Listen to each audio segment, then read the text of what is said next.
This is Dolynny TV, ladies and gentlemen. Welcome back to World Juniors coverage here on the channel tonight.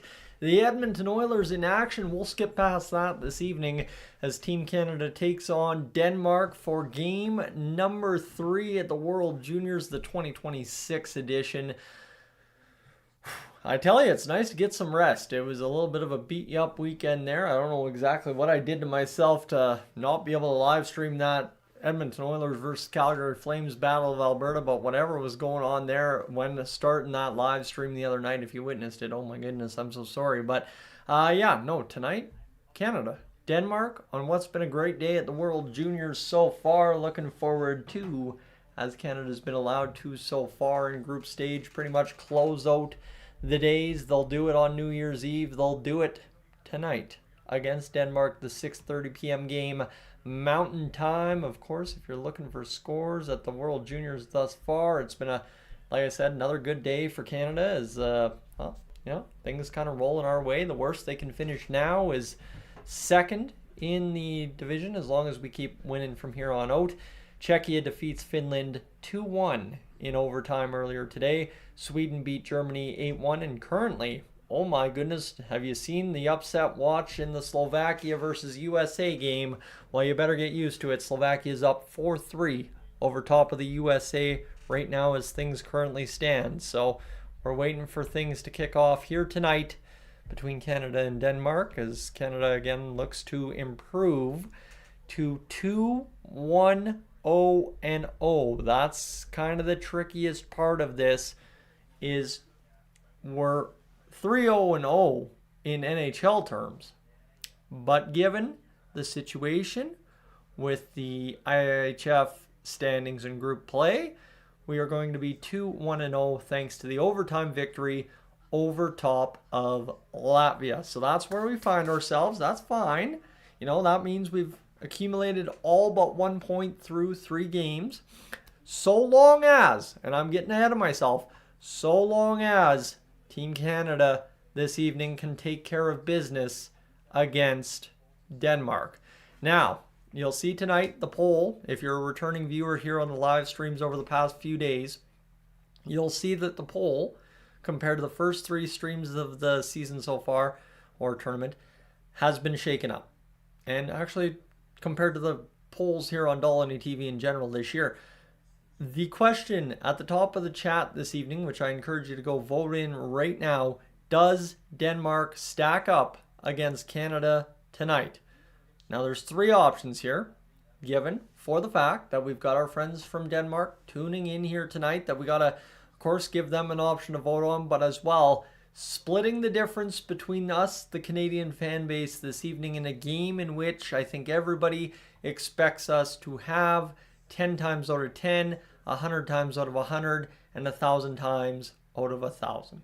Now, the history for Canada against Denmark at the World Juniors, very good so far, so there is something to be said there. However, the answers to the question posed in the chat tonight, friends, is, as remarked, does Denmark stack up against Canada tonight?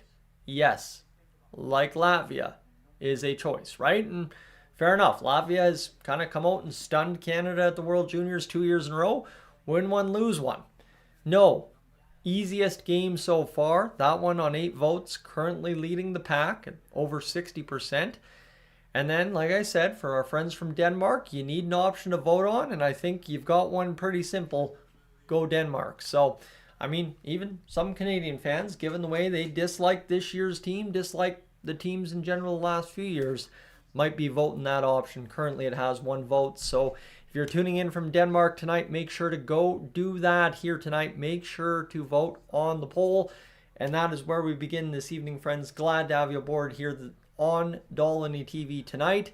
Like I said, the Oilers are playing in action against the Winnipeg Jets. If you're an Oilers follower here on the channel, we'll keep things up to date as the game goes on. But what we need to know here tonight, Canada, Denmark, a crucial game for the Canadians trying to continue to rock and roll towards what will be a possible perfect schedule thus far, despite the overtime game against Latvia. So that is the key, of course, as well. Tonight we continue the quest towards 20,000 subscribers. Man, do I wish I could have live streamed that Battle of Alberta game. But as I said, to any of you that did get a chance to tune into the 20 minutes that I was live, it weren't like this.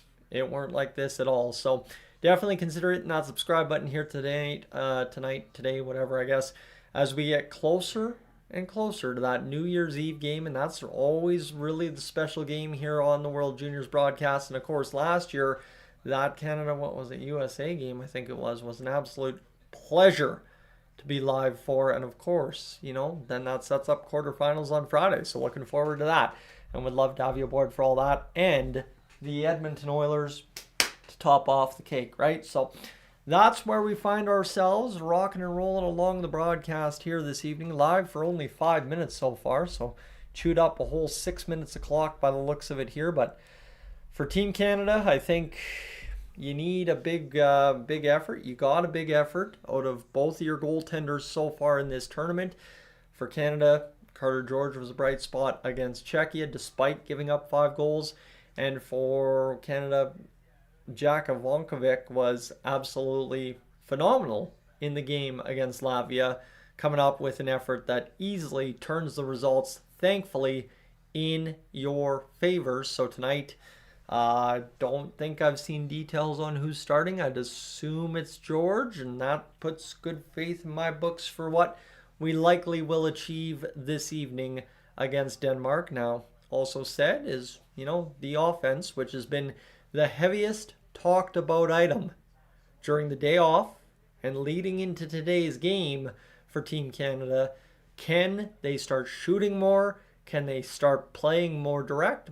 My goodness, we sound like we're talking about the Edmonton Oilers. But yeah, that is the question here tonight. Can Canada play more direct? Can Canada attack the net, and just shoot the puck? Because when they've done it in this tournament, my goodness, have they had some results. So we'll see how this goes here tonight.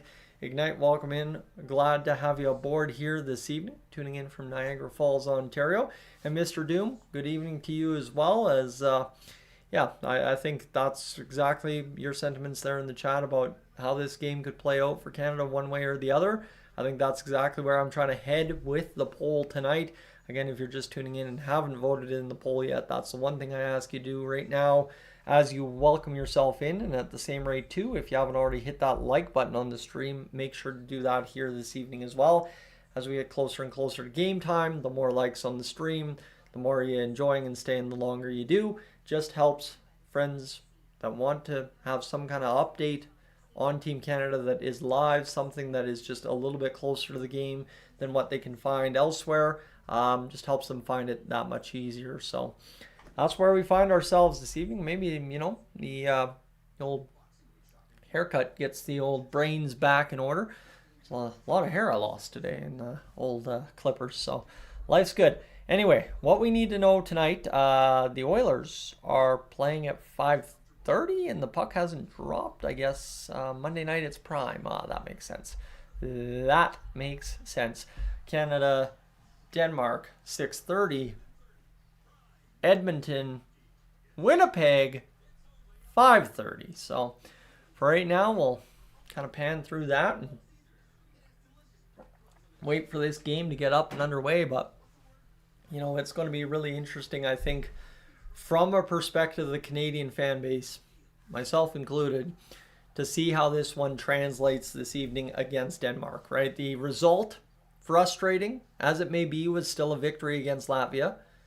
Can you at all afford to have that similar kind of result here tonight? Absolutely not against Denmark. So that's where, does it translate game to game, and does Canada learn their lessons and get going? That we will find out and answer as the game goes along. So stay tuned. It's going to be an interesting one. John, welcome in from London, Ontario this evening. Of course, we're going to have a heavy Canadian contingent tonight, I feel like, simply because it's a normal-ish day for Canadians as we get out of the Christmas break towards the New Year's break, but it's Monday, And there was no Boxing Day or Christmas on the weekend, so that means she's a regular working day for most people, and that means you're just getting home and you're getting settled for the day most likely, or you've been home, had dinner, you're settled, and it's time for hockey, depending on what part of the country you're in. Myself, like I said, haircut after work, get going, and we are ready to rock and roll for Canada, Denmark this evening. So as I say that, glad to have you aboard if you've just tuned in. Absolutely awesome to have you along for the ride as we get set up for what should be a really fun hockey game tonight. I think that's kind of, said by me going live 10 minutes earlier than I expected.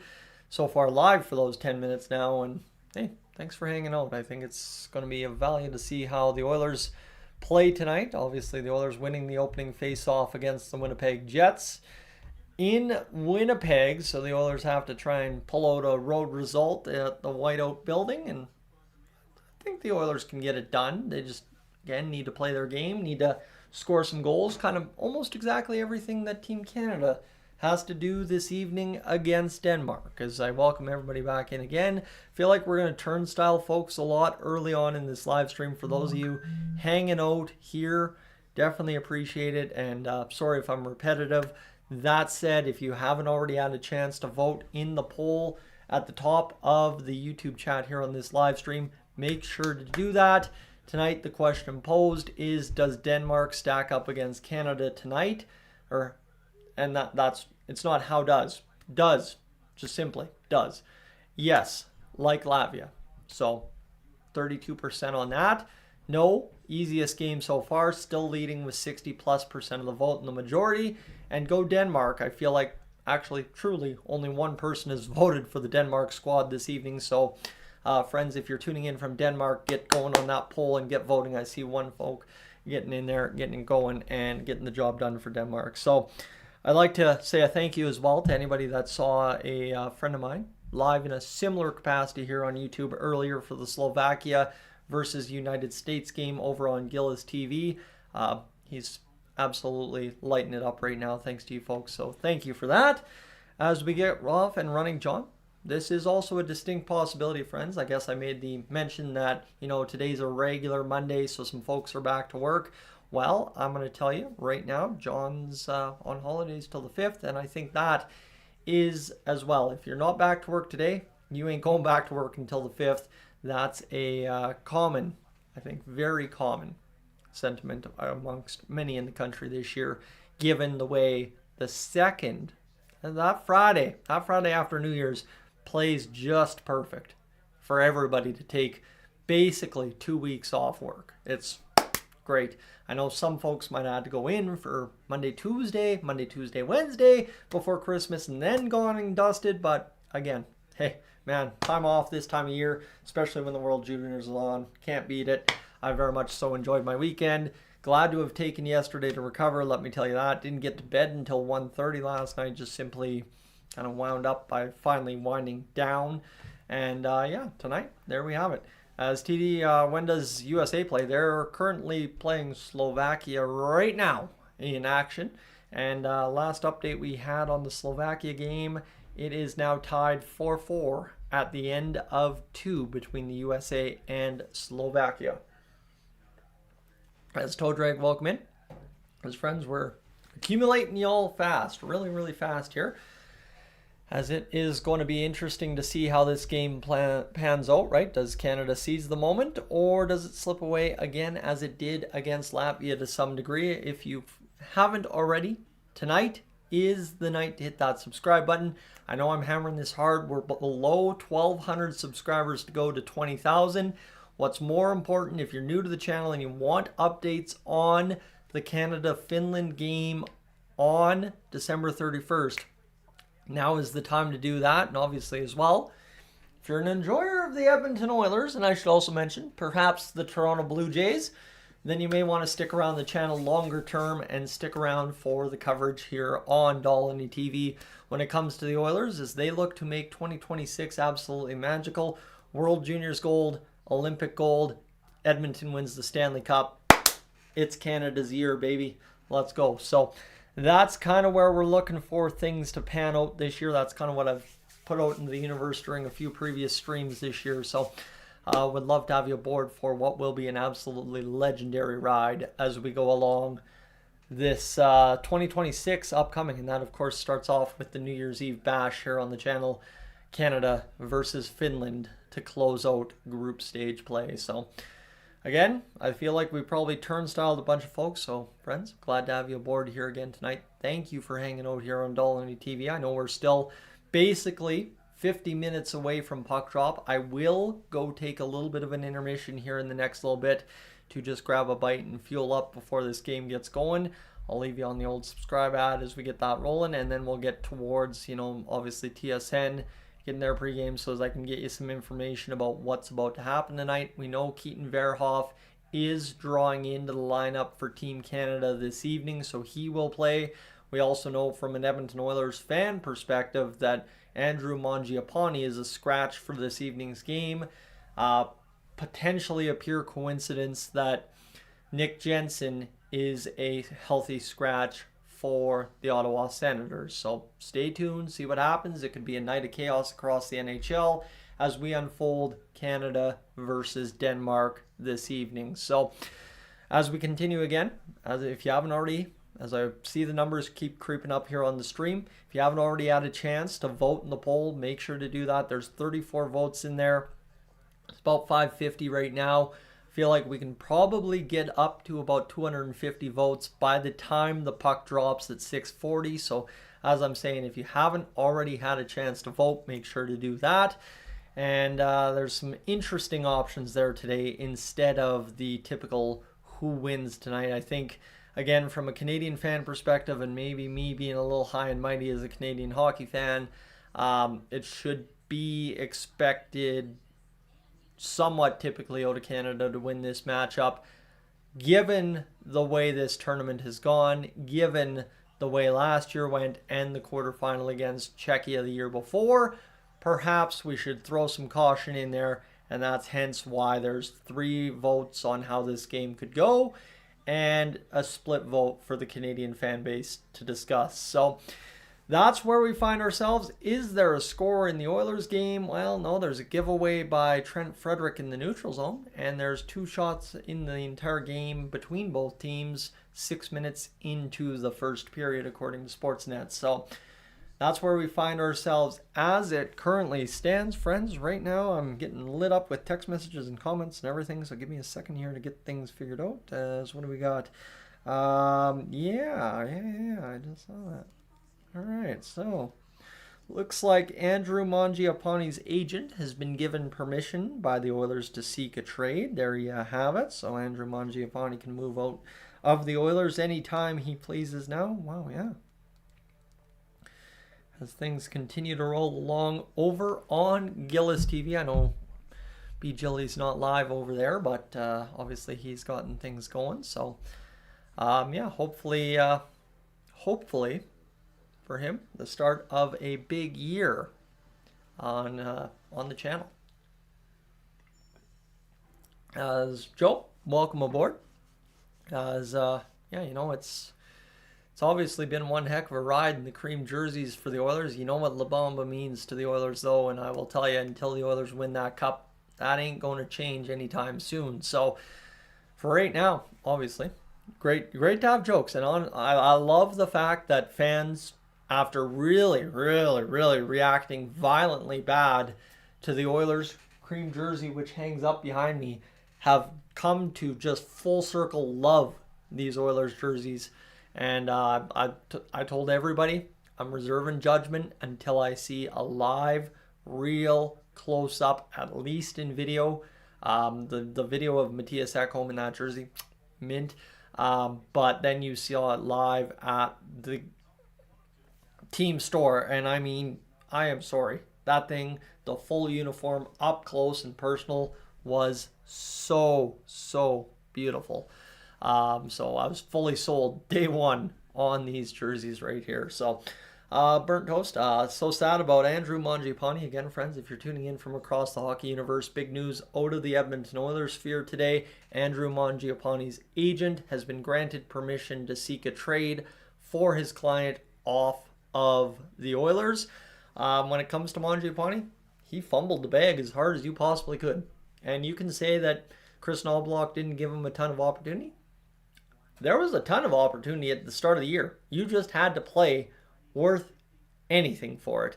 And nobody on the team, nobody on the team was doing that. So tough go there, I will tell you that much. And John's talking about, other countries catching up to us in terms of the international stage. And that's the thing, right? And there will still be blowouts at the World Juniors.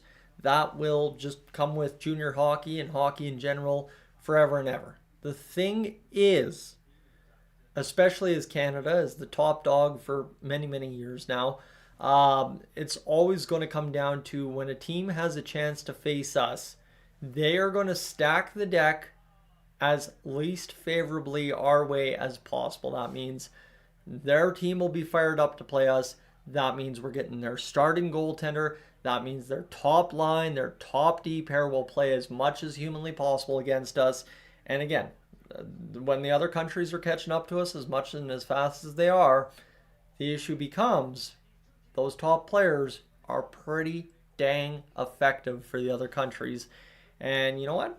End of the day, you can slam Canada for what it was, that Latvia game, but to deliver on basically the promise of the Latvia game last year for this year, incredible. I mean, best live stream of the World Juniors for me so far, just based on how excited and nervous and the energy around the game.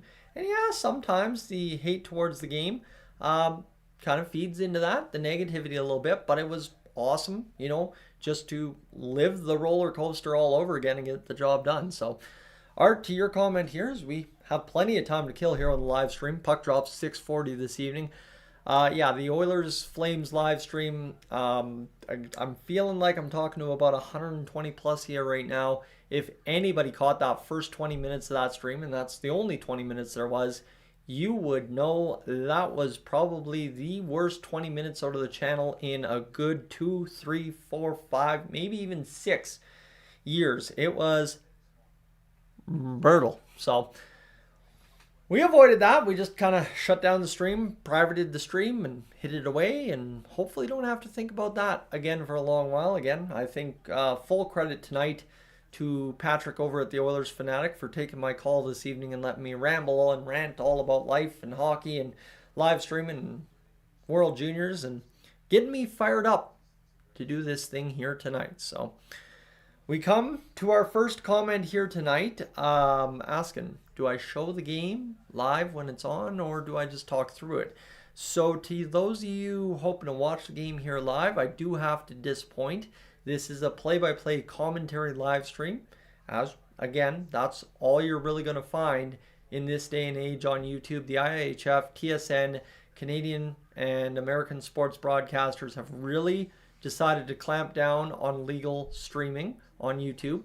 And in fact, I've actually been shut down once upon a time ago in 2019. The NHL decided that my live stream was an actual footage of the game, despite it not being the case. Me and the NHL worked it out. Here I am live. It's all great. I have no hard feelings. That said, that's how stringent the rules are. Even a guy like me can get a copyright strike from the NHL from not even broadcasting the game. So now, now the broadcasters, now the hockey bodies have decided to crack down even further. And that's why you will likely, almost with 100% certainty, not find a stream here on YouTube for the game. The best I can do is give you the play-by-play, keep you up to date, interact with you, answer questions, laugh with you, cry with you, scream with you as the game goes on. Hopefully we're screaming for a ton of goals here tonight, so that would be absolutely fantastic. Now to go to WT's comment, trade Henrique too while they're at it, just wasted millions in our fourth line. Henrique ain't leaving. That's as certain as I can tell you. The Oilers likely, come playoff time, will be scratching Adam Henrique. And that's just going to be what it is. I don't know what to tell you there. The tough part is Adam Henrique's got the no movement clause.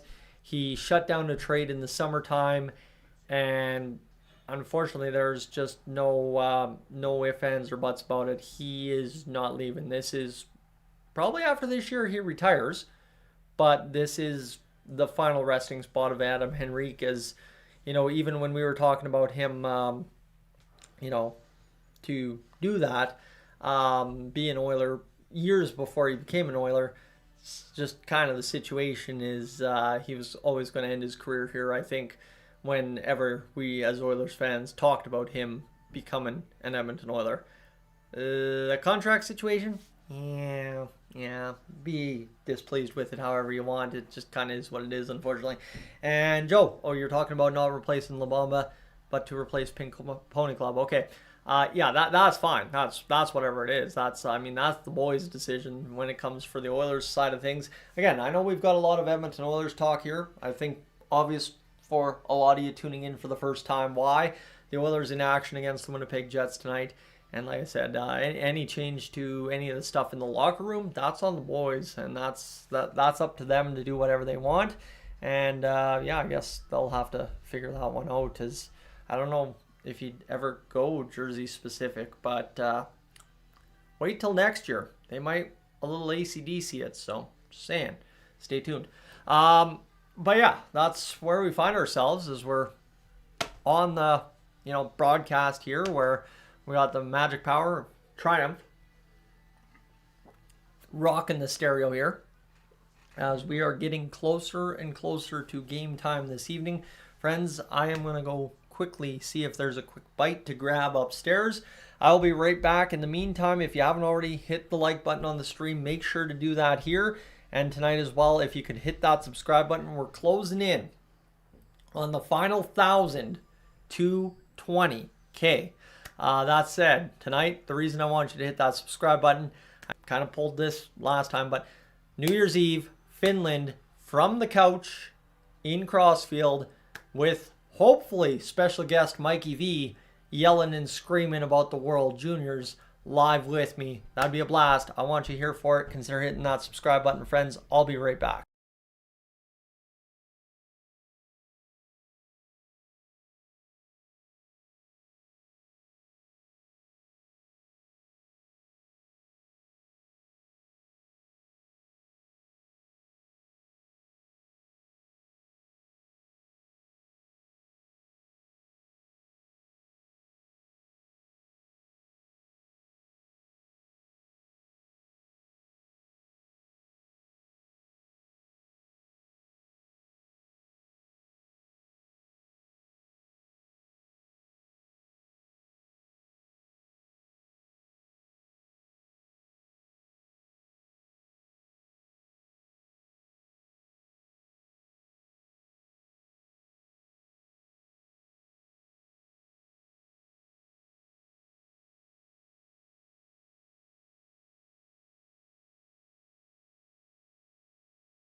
All right, well, let's do this back again. No bites had. Shouldn't be tripping over my words quite yet. We should be ready to rock and roll here tonight, friends. Glad to have you aboard. It is going to be a fun night here this evening for Canada versus Denmark. They're hitting the ice ready for warm-up here this evening in the Reds tonight. Oh, yes, you love to see it. And yes, for those of you wondering tonight, if I'm showing the game, unfortunately I cannot due to copyright. The NHL, TSN, IIHF, all the hockey bodies very, very serious about copyright. That is why you're here looking for the live stream rather than watching one right now. Unfortunately, times have changed. Sucks, is what it is, but kind of is just par for the course right now at the international hockey level. The Olympics will be a real something, as it sounds like Ryan Nugent-Hopkins just fought Neil Pionk in a match between the Oilers and the Winnipeg Jets, as you love to see that for the Edmonton Oilers here tonight, as usually when Nugent-Hopkins gets scrapping, the Oilers go on a big old tear, so that's going to be good to see. I was glad to have you here along for the ride again, friends, tonight, as the Oilers, like I'm saying, are taking on the Winnipeg Jets right now, and Team Canada takes on Denmark in World Juniors action. We've got about 35 minutes until puck drop this evening, as Team Canada will try to avoid a similar fate like they had against Latvia, a game in which they won, no problemo. Unfortunately, the overtime win is not great. So, yeah, that leads us to the poll question in the chat tonight. Again, if you need help finding the YouTube chat, should be pretty simple. Just look around on your device or on your TV or whatever. TV's a little bit harder, actually, as I'm learning.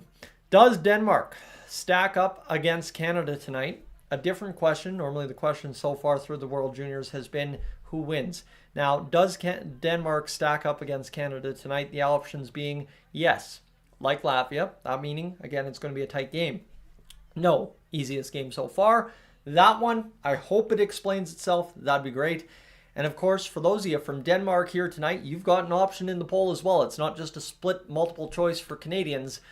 Go Denmark is option number 3. 9% of voters taking that one, so about 7 votes for Denmark so far. If you are tuning in from Denmark, I want to at least see you on the poll. You don't have to stop in and say hi, but you definitely, if you could vote in the poll and let me know you're around, that would be greatly appreciated as we get closer and closer, like I'm saying this evening, to puck drop between Denmark and Canada. Now 33 minutes to go. Glad to have you along for the ride here on Dolynny TV. My pleasure to welcome you into the stream here this evening, as the play-by-play coming up shortly from yours truly as we get things going for what will be an important game. Again, 2-1-0 on the line for Team Canada tonight at the World Juniors, and desperately need to get a result in regulation. A scoring touch from the Canadian forwards top line, and obviously, you know, just the defense again for Canada kind of owning their responsibilities as they did against Latvia, goaltending being what it was, and getting the job done in all facets of the game here tonight. That is what we are looking for. Obviously for the Oilers, kind of almost exactly the same thing. That would be great if the Oilers decided to pull that out of the bag here tonight, as Nugent-Hopkins goes for a roughing minor as well as the 5 for fighting against Neil Pionk. It's about time somebody from the Oilers actually throw hands with Neil Pionk. I really, as an Oilers fan, not as a hockey fan, but as an Oilers fan, I really don't like that guy. I haven't liked that guy for years.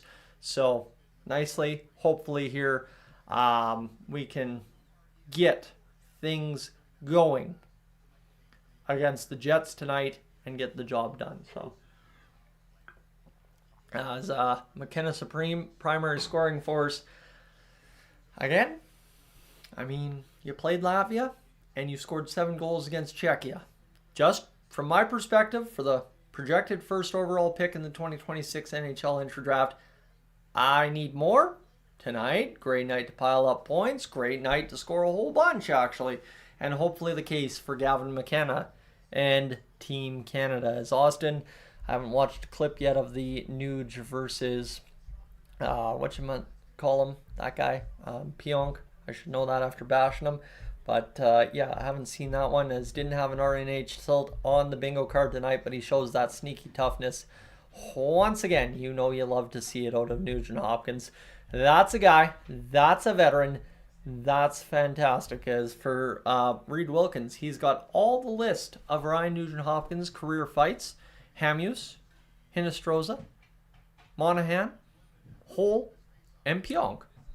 Surprisingly, those are a lot of Canadian teams that he's fought against. So interesting to keep there as well. So we keep rolling along on the pregame show, friends. Glad to have you aboard for Canada versus Denmark this evening. A match in which we're about 30 minutes away from puck drop. Gotta hope that Canada finds a way to really throw down the squad there of Denmark and just come up with a big time result. Again, as you see, the numbers keep creeping up here on the stream. If you haven't already gotten into the chat and checked out the poll and voted in that, make sure to do that here tonight. I'd appreciate that if you could. And definitely, you know what, maybe now's the time. We've had some folks start off the chat this evening by telling me, kind of across Canada where they're tuning in from. But if you want to let me know where you're tuning in from tonight, that's always appreciated, as we can just kind of, have a little bit of fun and see where everybody's across. Me coming in from the Canadian prairies here tonight, just outside of Calgary, as we get set up for what will be a really fun game. Really looking forward, like I'm saying, to Canada scoring a ton of goals hopefully tonight. Aaron, good evening to you. Jim as well. Hopefully they post that clip of the Nugent Hopkins and Pionk fight here soon, so as I can watch that before this game kicks off this evening. But like I'm saying, glad to have everybody aboard. It's another World Juniors matchup here tonight, and obviously for Team Canada, a big result is needed. So we're closing in on getting things going tonight for what should be the fun one. So there we go. Answering questions and things coming in. As Aaron's coming in from Brampton, Ontario tonight. Burnt Toast coming in from Pemberton, New Jersey, going for Canada. There you go. You see. It's going to be, I think, a really weird go, as I think preferably for everybody involved in Minnesota, at least organizing the tournament, you want to see Canada go as deep into this tournament as possible, because you drag everybody south of the border out of, the kind of middling, Saskatchewan, Manitoba, bit of Ontario there, drag them all down across the border and get them into the building for what should be a really good semifinal or final against who. So that's where we're at. As again, friends, I will kind of try to keep you up to date as we go along here tonight on the Oilers game, but as well I have to update again, as this question will keep to pop up, and I try not to get annoyed by it, because I understand where you're coming from.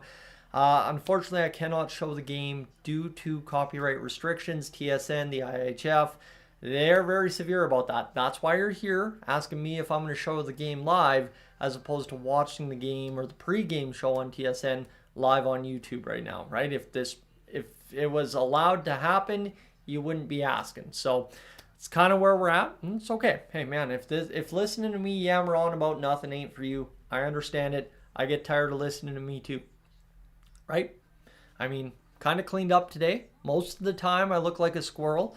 In fact, Gillis TV is going to love this. I'm sure he's in the chat right now. So Aaron, I'll get to your question in a second, but again, I make mention about looking like a squirrel all the time. I've worn this squirrel suit live on video multiple times over the course of my life. So that's kind of where we're at. I cannot show the game, like I'm saying, due to copyright restrictions. So at least I look less squirrely today for you, and that's all I can really say. So Aaron, in terms of posting the scores of the other games, I'll just keep everybody updated here as this one goes on. Unfortunately, for some reason, the scores keep glitching out on TSN. So if you want to somehow make it easy in just terms of dashes there for scores, you absolutely feel free to. I don't really mind that at all.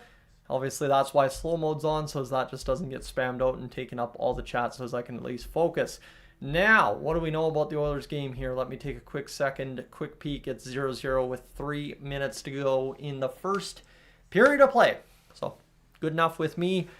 Team Canada, Team Denmark, the focus this evening. But, as we kill things on the pregame, we have time to discuss the Oilers as it goes along. So, that's good to go. So, yes.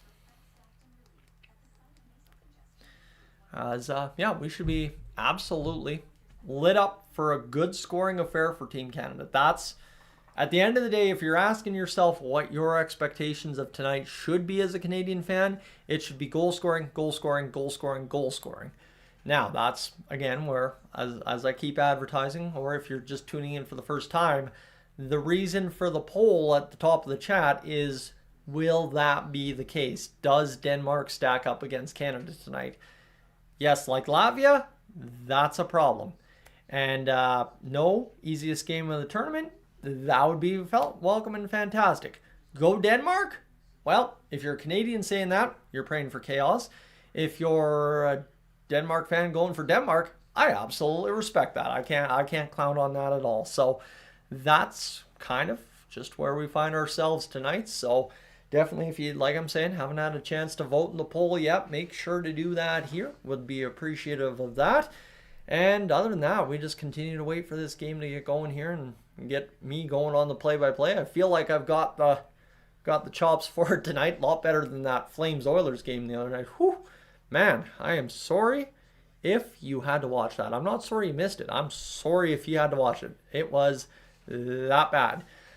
So we continue along here on the pregame show. James Duthie getting us rolling for the things we need to know for Canada-Denmark this evening. Should be, like I said, a good matchup for what needs to be a result for the Canadian side. So again, friends, what I will hit you with right now, if you haven't already had a chance to hit that subscribe button here on Dolynny TV, we're within 1,200 subscribers of hitting 20,000 overall. But the big thing is, you hit that subscribe button, it's going to get you easy, clean access to the New Year's Eve live stream. It's going to allow you to find things that much easier. And especially if you're an Edmonton Oilers fan, you can stay tuned, stick around, whatever I was trying to say there, and come back for coverage of the Oilers throughout the rest of the hockey season and possibly some Olympic coverage here. We'll have to see. We'll find out how that plays out as the season and the Olympics draw closer. So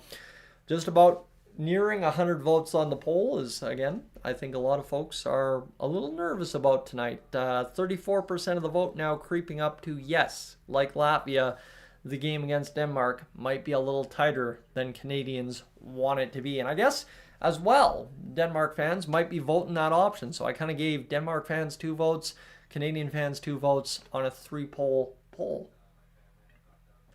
Interesting enough.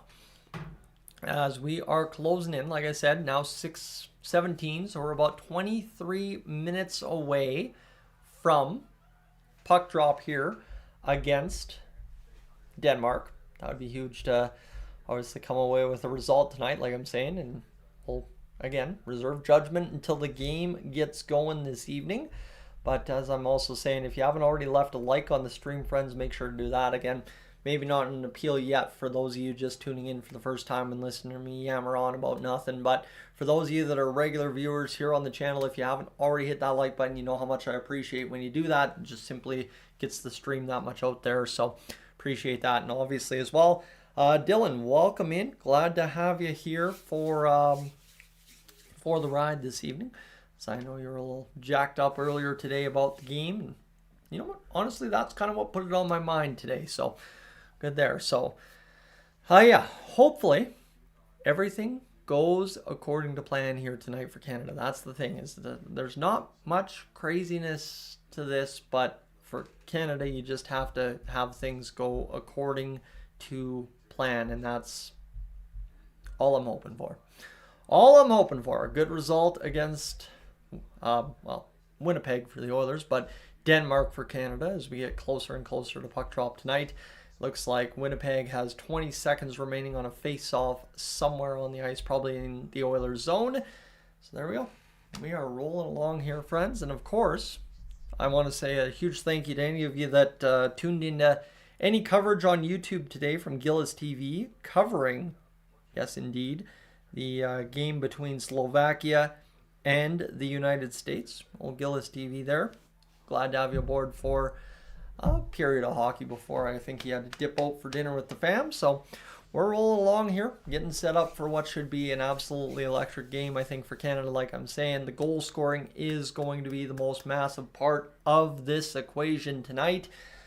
Finally seeing the top line explode for points, seeing Gavin McKenna rack them up, and hopefully for Canada, a big, double-digit victory would be fantastic. Again, it's not that I have any ill will against Denmark. It's just simply Canada needs to get going here at the tournament at some point. And tonight is really your last chance before you have this monumental clash on New Year's Eve with Finland. So let's go.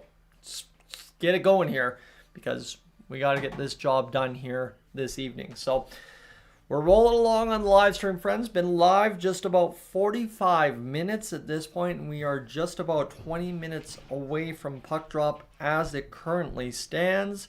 And I want to say a huge thank you to you for hanging out with me here tonight. We're rolling along so far along for the ride is we're at about 75 hours watched on the stream. So appreciate, like I said, everybody hanging out and just spending some time here this evening and listening to me, chatter about really I don't know what, but hey, we're having a good time doing it nonetheless as Canada takes on Denmark in World Juniors action this evening. A reminder to those of you tuning in just now, I will not be able to show the game due to copyright issues with, of course, the IIHF and TSN. I got a good thing going here on the channel. Don't want to get banned off YouTube for trying to bootleg a stream of something that I know better than to bootleg a stream of. So that's what we're just not going to do, okay? All right, game. As long as I've established that, we're good. We've crept over 100 votes on the poll here tonight. Again, things starting to shake towards that yes, like Latvia outcome, where I think a lot of friends on the channel here are a little concerned that things are going to be similar to the Latvia game for Canada against Denmark, rather than, the easiest game of the tournament. And again, I say a lot. I mean, 32% on 100 votes is 32 people. But again, you're starting to see the two options outside of easiest game of the tournament for Canada starting to draw towards 50. And I think especially a slow start here for Canada would, definitely start tilting that in both those other two options' favors. Art coming in with good news about Calvin Pickard having himself a heck of a game so far against the Winnipeg Jets. 16 saves to kickstart things here this evening. So for the Oilers, hopefully by the time we're in the end of the second period, things are productive, things are done. It's a W in the column on Monday Night Prime Hockey, and the Oilers skate away, ready to rock and roll towards what should be a very fun rest of the week as we have the New Year's Eve clash against Boston. And then we are ready to rock and roll for the new year, finally at last, as we go towards that 2026 Stanley Cup Championship for Team Canada. So that's where we're at. As I don't think there's much more to add other than we got 17 minutes to go until puck drop, friends. I'm going to step aside a brief moment here. Stay tuned here on Dolynny TV again. If you haven't hit that subscribe button, do it right now. You want to come back for the New Year's Eve game. Even if it is just to hang out on the pregame, I appreciate that all the same. I'll be back here in a moment.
All right, well, let's do this, friends. We are just about closing in on 6:30 Team Canada against Denmark this evening. Glad to have you aboard here on Dolynny TV. Thanks for tuning in. If you just hit that subscribe button while I had the ad up, thanks for doing that as well. As Team Canada gets set for what could be a pivotal matchup here at the World Juniors. Denmark's not a team to take lightly, obviously, as we learned against Latvia. But what you need to know here is Canada needs to come out with their best offensive effort of the tournament thus far.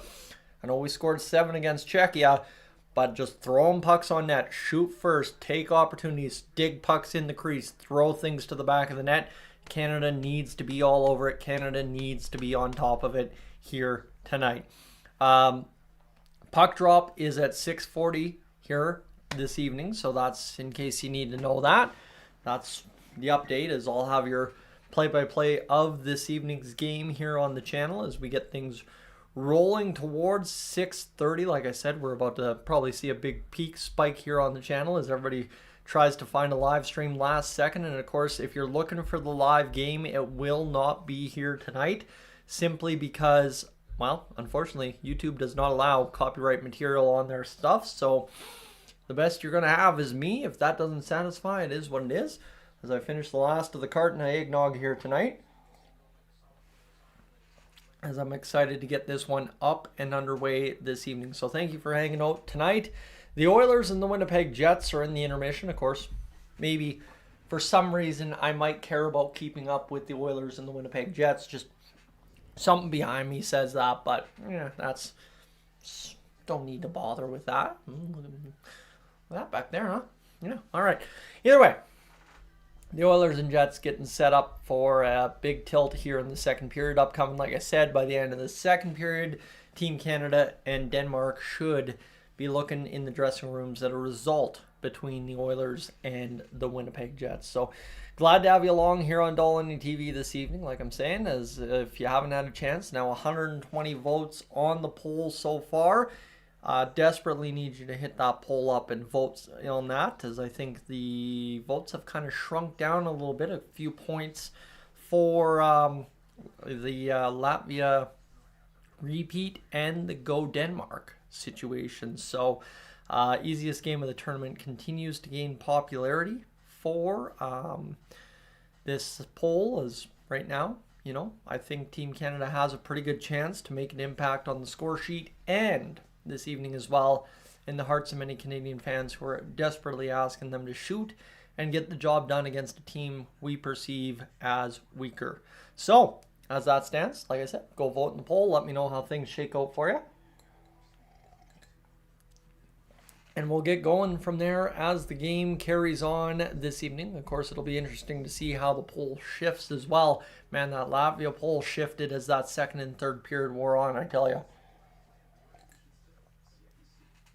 Other than that, it's just really a great night for hockey. I think I have to thank Patrick from over at the Oilers Fanatic for getting me excited about this one. Gillis TV for stepping up and live streaming the first period of USA and Slovakia. At least, you know, allowing you guys, if you were on that stream earlier, to have something to chat about earlier today.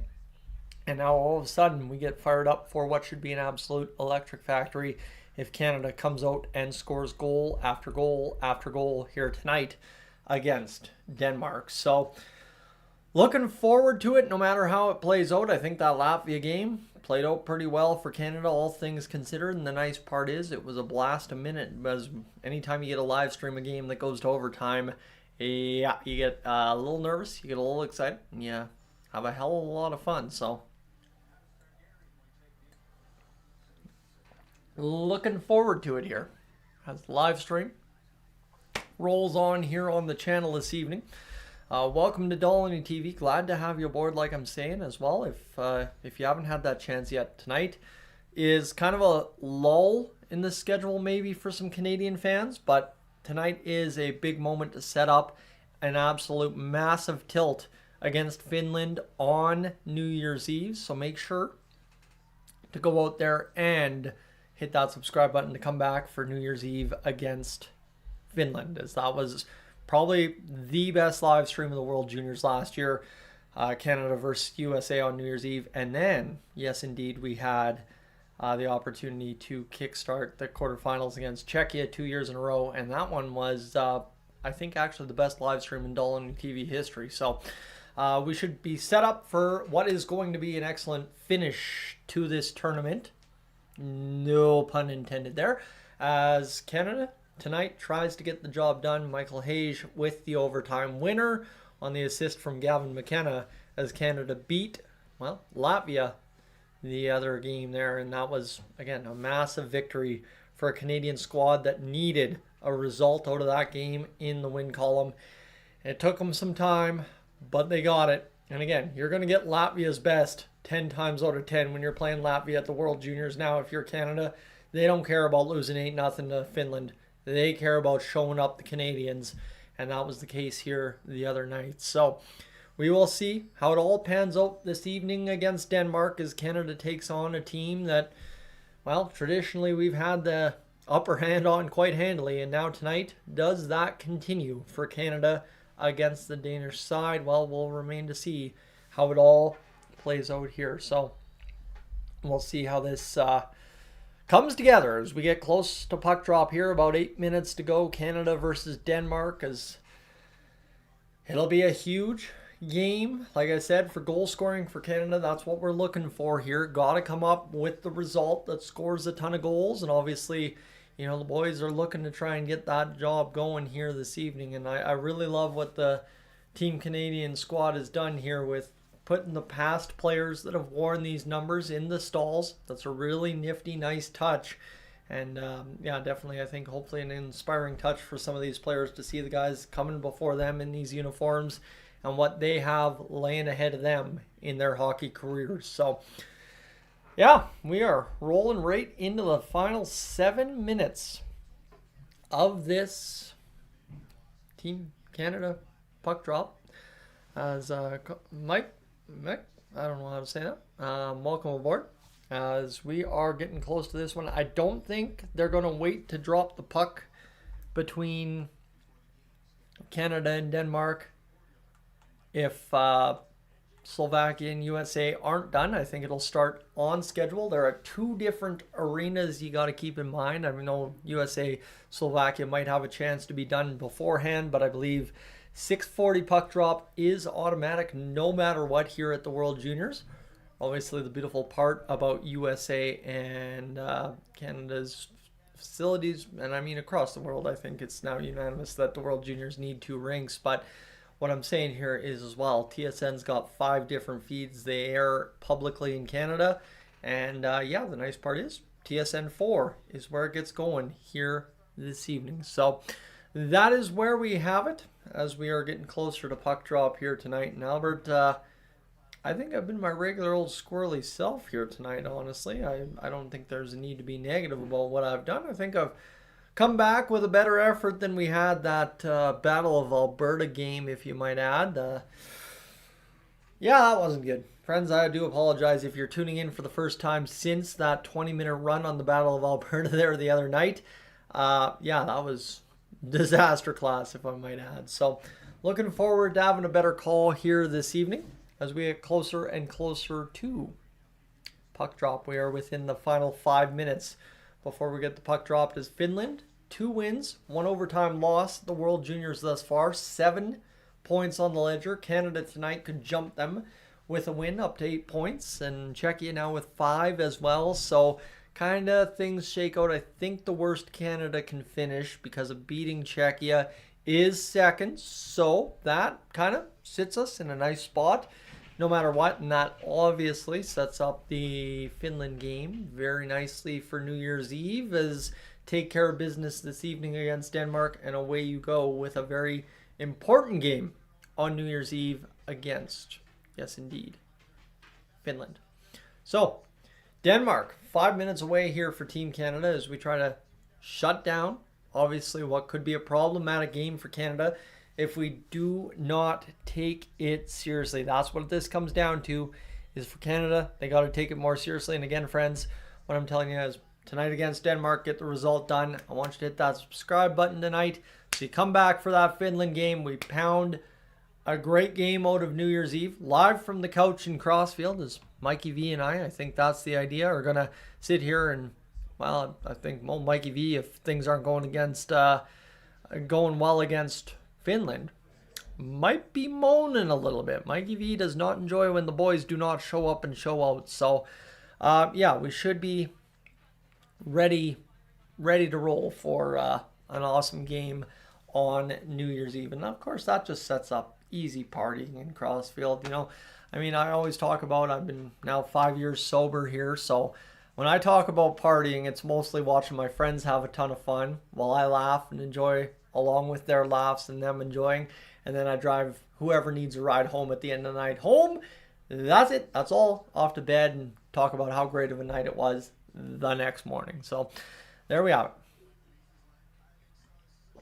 We are getting towards puck drop now. 3:31 as Canada walks down the tunnel here in the next little bit. As, yeah, we're almost to puck drop. And, yeah, hopefully a good game. That's end of the day what we're hoping for here.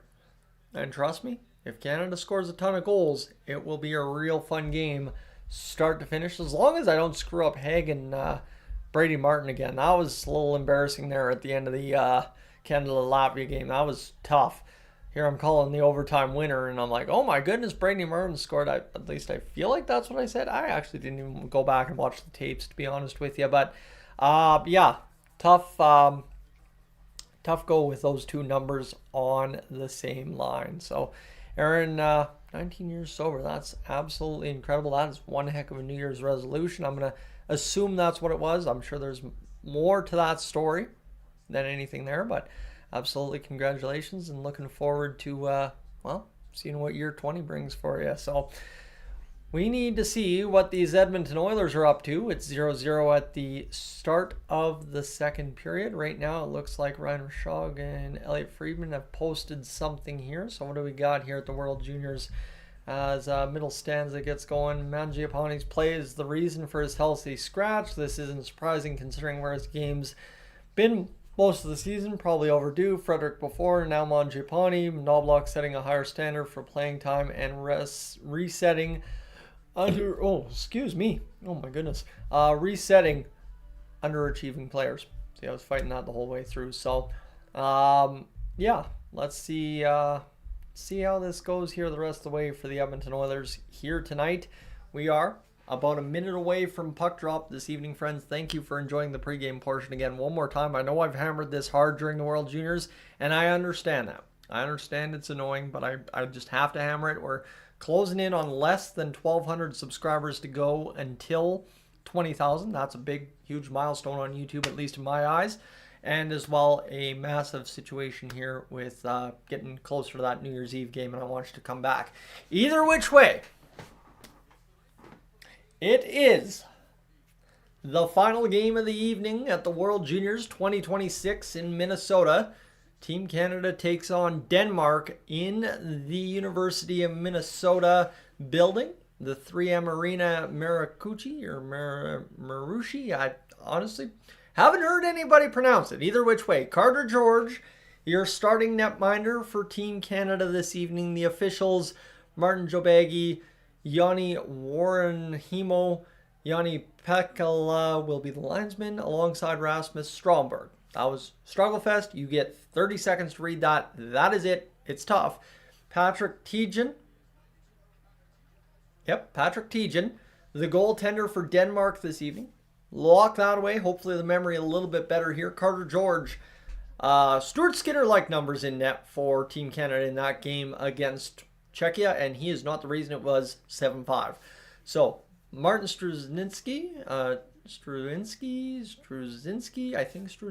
there we go. Dale Hunter, the coaches for this evening's matchup as we get things rolling towards puck drop here. Center ice, let's go. Let's get rolling. Here we have it. Face off, center ice between Canada.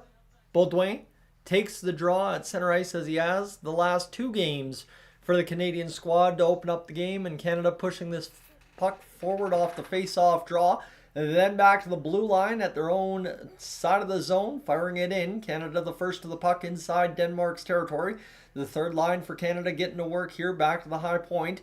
McKenzie across to the far side. The shot through traffic and then is denied in front. And then the rebound by Brunick is going to keep possession for Canada. The far side boards. Canada working towards the corner here. They'll come in behind the net. Loading up to Norrier as he'll go back to the blue line for Brunick. He'll spin around the defender and skate down the left wing for Canada. Spin move off the end wall over to Desnoyers. He'll go off the wall, back down low to the man along there for Canada as this will be picked up by Baudouin back to the blue line. The shot through traffic denied in front by a block of the Denmark side as it'll be bounced off the end wall over to Porter Martone, who jumps the boards for Canada, and Michael Misa just can't grab that puck on a hard shot across the top of the crease by Canada. Now trying to load up through the neutral zone. Denmark is going to steal the puck away and fire it deep inside Canadian territory. Getting outwork to that puck was Reed. A good recovery by Perek, who's going to have to show up here in tonight's game, that's for sure. Iginla down the right wing inside the Denmark territory. Back to the blue line. It's poked off of Perek and back into neutral as Perek will gather inside his own territory. Loading up now Misa across the Denmark blue line. The shot towards the net goes wide, and Denmark and Canada off to a hot start. A minute 30 in without a whistle. No icing call, typically like the Oilers, as this one comes all the way down to Carter George, and he'll play it off near side for Reed. Reed back up, loading up the attack now for Hayes. Hayes across the blue line, gathering it. Gavin McKenna on the bounce. McKenna down low to Hayes. It'll be off the end wall. Martin had a chance to stand up. His guy didn't. That's shocking there. Martin's been absolutely unreal at doing that so far in the tournament. The shot fired in by Canada after Denmark cleared the zone. It'll be rimmed around the wall, and Denmark once again will get out into neutral territory, and that's about it as they're forced back inside their zone here by Canada. This one down along the end wall. Denmark, the first ones to it, but they will rule it an icing nonetheless here against Canada to start this game. About 2 minutes in without a whistle. All right, let's go.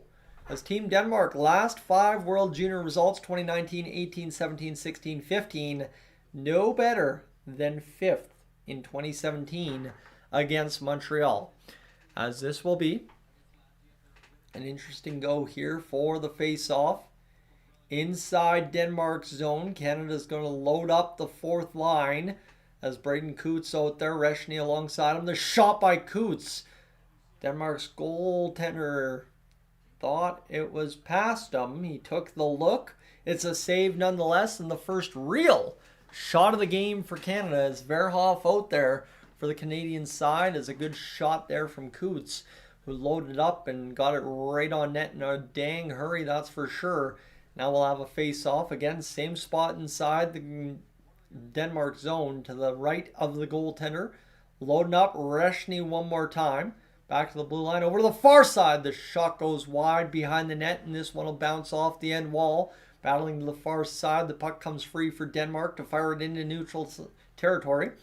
As this one will come back now for Verhoff. Verhoff over to the far side and loading up Reed. Reed through the neutral zone across the line. It'll be left there for Canada's Verhoff to try and get that going. He can't get it rolling, so now to the far side. Canada loads up again, and it'll be fired in by Coots, who gets it down low inside the Denmark zone. We're inside the first 3 minutes, almost gone of this, what is now first period, and Canada trying to take control of this game little by little as Denmark still to really get an offensive zone possession. Kicked off the skates there by Denmark, trying to break the zone, and this will be thrown back into the Denmark zone. We'll have a stoppage in play and possibly a boarding call against the Denmark side on Baudouin. So this will be a power play for Team Canada. As that was not a boarding call. Never mind, it was more a hook or a trip. I just saw man against board, and that was about it. As sticks in between the legs, so that should be a tripping call, if anything. So there you have it. All right. Here is the power play for Team Canada. Out there, Gavin McKenna alongside Reshny, Hayes, and of course Martin. This one back near side for Hayes off the draw. Down low it goes, looking for that shot over to the far side. McKenna scores. Bing, bang, boom. Tijen just can't find that puck as Canada whips it around and makes about 16 seconds worth of work to score the first goal of the game. And it's Gavin McKenna who, like I told you, needed to have a big game tonight against Denmark simply because, again, yes, he's been productive at the tournament this year so far, but not productive enough for my liking. And there you have it. He gets it done as Hayes returns the favor from earlier in the Latvia game that won it and gets it back to McKenna, who just rifles it home, top cheddar in that net on Tijen. And there you have it. Back of the net for a 1-0 lead for Canada. Let's go. That's a big goal right there to get things started this evening. So the poll now starting to creep back up over 60% for what is supposedly going to be the easiest game of the tournament for Canada. Gavin McKenna's first of the tournament from Hayes and Martin. So the second line strikes via the power play. As loading up back inside the zone is Danford for Canada. Danford skating out from behind his own net to the near side, picking it up Aitchison, gunning up through the middle now on the stick of Misa. On the left wing inside the Denmark zone. The shot fired by Danford. Stick explodes in Denmark, coming back the other way with little pressure. And this will be flipped into the far side corner where Aitchison will smoothly take the puck away, and then a huge hit along the wall. Kind of almost freed up that puck for Denmark. Another hit as Denmark starts crashing the body here against Canada, who seemed a little unprepared for it as that puck moved up ice. Aitchison with the puck inside his own zone to the far side now for Danford. Danford along the right wing in front of the benches. As the pass comes off the end wall, Martone in behind. Luchenko chasing that puck. It'll be worked along the far side wall after it bounced around behind the Denmark goal. And this one ties up for a brief moment as it'll be picked up now by Canada. McKenzie back to the blue line, looking for the shot through traffic. Dribbles on net, and Coots comes crashing in to try and jam that one home. A good cover there by Tijen, and we'll have a stoppage in play. It's Canada. Man, shots on net early in a hockey game. What can I say about that? That's absolutely fantastic to see in that goal from Gavin McKenna. About dang time he rips one home at this tournament, and you love to see it nonetheless, as that's a huge goal for the kid, the projected #1 overall draft pick for the NHL this year. 2 shots on net for the Canadian squad. Again, the puck's kind of bounced around in front of the net, but at least, hey, compared to the last few, you're not down 6-7 rip in the shot department right out of the gate. This one into the far side corner inside the Denmark zone. Canada in control. Luchenko takes his man into the end wall. Battling there was Coots. Couldn't come up with it. And now here's an opportunity as this comes back to the blue line for Bear.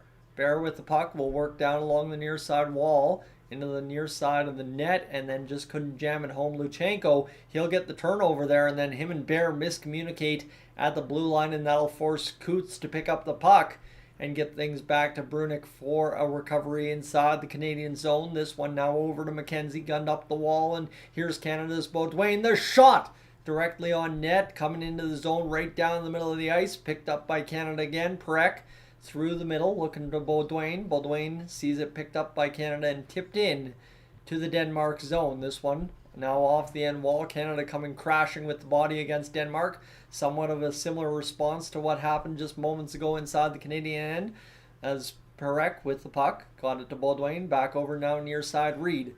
Reed skating with it. The shot through traffic. Save made in front.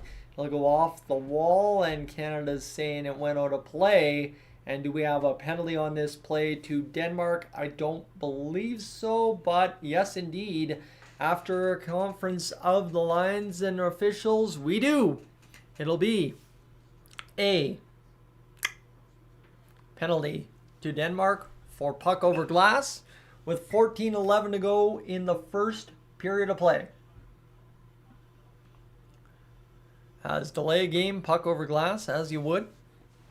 And that's a tough call to take if you're Denmark after already giving up the first goal of the game on the power play to Team Canada. But nonetheless, Denmark looking to try and escape this one here as we continue on the live stream. Glad to have you along, friends. Thanks for hanging out here this evening. It's been a great night so far, I think. And obviously for Team Canada to come up with a result here this evening, already up 1-0. And if you're new to the channel, consider hitting that subscribe button. Come back for Finland. Canada versus Finland in the New Year's Eve game. The referees are going to confer a little bit here to double check that it was indeed a delay of game, as it looks like it might have bit off Baudouin a little bit there, as well as the Oilers have jumped out to a 1-0 lead. Max Jones is first of the season. You love to see the old bottom six scoring some points. Who would have thought it? Steve, good evening to you. As we are rolling along here on the live stream, is Chris as well. Yeah, this is a live stream of me attempting to commentate. You were 100% correct. You are not going to find a live stream of the hockey game on YouTube. That is an actual broadcast feed. And if you do, Chris, good luck to you, because it will not last long in today's day and age. Again, I know that this is not what everybody wants to watch, but at the end of the day, this is the best I can provide, and this is the best I will do. And ultimately, I know that people do appreciate this. So, sorry if I'm a little, sour with that response, but it just kind of is what it is. As it looks like the officials are going to announce their review here. All right, so the call on the ice is overturned. We have no penalty on the play here for Denmark. So it will be an opportunity for Grossman to leave the box and go sit on the bench. And life will be good for Team Denmark, not having to face the Canadian power play after what was a first power play goal by Team Canada. Face off down, following the decision, back out into the neutral zone. Perek with the puck. He'll skate past the defender and then almost turn it over in the neutral ice. Canada instead swats it in down to the goaltender for Denmark. Picked up by, yes, good moves, Brady Martin. And now here's McKenna inside the zone, fresh off scoring the opening goal of the game. This one back along the near side wing, as it'll be Hage picking it up over to the far side. The pass now near side for McKenna, back in front. Canada guilty, maybe a one too many passes, but a good read by Canada's read, and he gets it to kind of keep going in a positive manner for Canada, as this will be Denmark now skating way back into the Canadian zone. Denmark rolling around, trying to get free in the middle of the ice, back to the high point. The shot drifted through traffic. Save is made. Denmark scrambling up this puck. Canada, though, not allowing them much time or space inside the offensive zone so far, and Denmark will gun it back in after the clear to the neutral by Canada. This one off the end wall. Perek will take heavy contact from his fellow number 19 in this game. And now Michael Misa will rush the puck up the right wing inside the Denmark zone. Misa cutting through traffic there heavy. Just couldn't quite get through in time to get a shot on goal. That, though, results in Denmark icing the puck. So, we have a stoppage in play here as things carry forward for Misa and the Canadian side. And hopefully now the top line can establish a little bit of zone time, shoot the puck a few times, and find the back of the net. A second overall pick by San Jose in the 2025 draft was Michael Misa. Those San Jose Sharks, they are going to be an absolute unit. Definitely next year, if not later on this year. This one bouncing around the offensive zone for Canada, the top line, getting the bounces so far. Here's a loaded up shot for Aitchison. Save made by Tijan, and what a save it was, kicking that one out and leaving the rebound in a manageable spot for Team Denmark to clear. This one back, Canada flips up on the puck. That a tough go by Verhoff. He'll get it over near side for Aitchison. Loading up now, Tijan across the blue line for Canada, trying to get it over to Porter Martone. Something Team Canada has talked about, passing the puck less. Here's Martone around to the near side to the blue line. Aitchison down the wall it goes, and it'll be batted around again to the near side for Aitchison. Far side pick up for Verhoff, skating down that right wing. He'll peel back to Aitchison, high point, who goes off the end wall. Nobody really home there for either team, and it's Verhoff who keeps the zone once more. Martone, the shot through traffic, bounces off a body. It'll be Iginla. Far side corner for Canada. Back to Martone. Pressure to shoot. Drags it instead over to Aitchison, who continues the pressure alive for Canada just by bouncing it off the end boards. And, well, it's Denmark that's able to clear it out. And here's now Verhoff near side of Ginla. 1-on-3 back the other way. Ginla's going to peel back towards the point. Leave it there for the oncoming. Coots scores! Braden Coots finds the back of the net. Oh, yes. Team Canada needed that. And, yes, that was huge for Canada to get that going. So 2-0. Braden Coots get things going. As that was a massive skate down the middle, and Braden Coots just fires that puck home. So, all right, 2-0.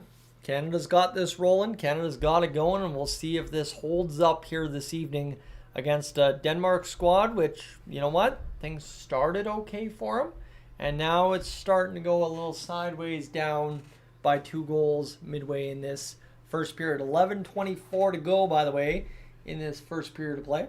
8 shots for Canada, none so far for Denmark in this hockey game.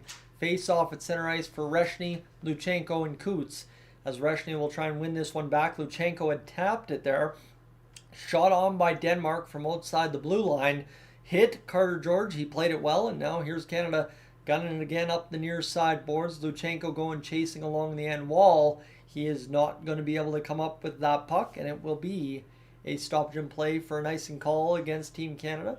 Braden Coots, the Sherwood Park, Alberta product, Seattle of the WHL, and a 2025 first rounder, 15th overall by Vancouver. So you love to see that for Braden Coots.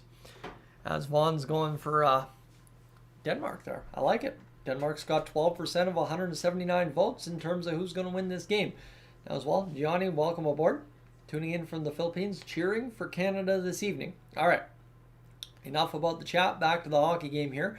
Canada, after the call, back out of their own zone. Down the right wing into Denmark's territory, chasing along the end wall. Luchenko able to tap and help that one along the boards, but just ultimately able to help out the Denmark side on clearing, as this will be picked up by O'Reilly. Sam O'Reilly, the former Oilers prospect. Skate note there now for the Tampa Bay Lightning as he'll cross the blue line, get towards the net. The shot drifts towards, and then a save off of a rather innocent shovel by Baudouin. This one picked up by Denmark. They'll cross the blue line, fire in off of a Canadian player. It's tapped there against the end wall. A hard collision by both the Canadians and the Denmark side. This will be loaded up. Denmark looking for their first shot of the game. A big block, and then one up over top of the net, and another block there that time by Baudouin. This one near side. Picking it up, Denoyer. He'll go across to the far side for Perek, who fires home an absolute rocket. And you'll love to see it. Zane Perek himself has a goal on this play. The Denmark player is down without a skate blade, so he gets assistance from the officials to the bench. And there you have it. Canada up 3-0. Just 10 minutes in to the hockey game. Team Canada needs this one badly. So hopefully things get going. So see how it goes. But man, Zane Perek, an absolute unload top corner on that shelf shot. And Tijan, not much he could do on that one. He will have some real tough questions to answer here. So see how this rocks and rolls for Team Canada. You're up 3-0. 10 minutes, 3 seconds into the game.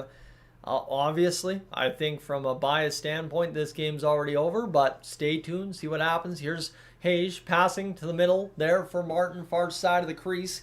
Couldn't get it connected. Now Denmark coming back the other way off the opening face-off after the chance for Canada will lift in the neutral zone into the Canadian bench, and we'll have a whistle here on this one as Gavin McKenna, woohoo, scoring a big goal there on Tijan, and obviously the one that started this one for Team Canada. We are off and running here at this World Juniors.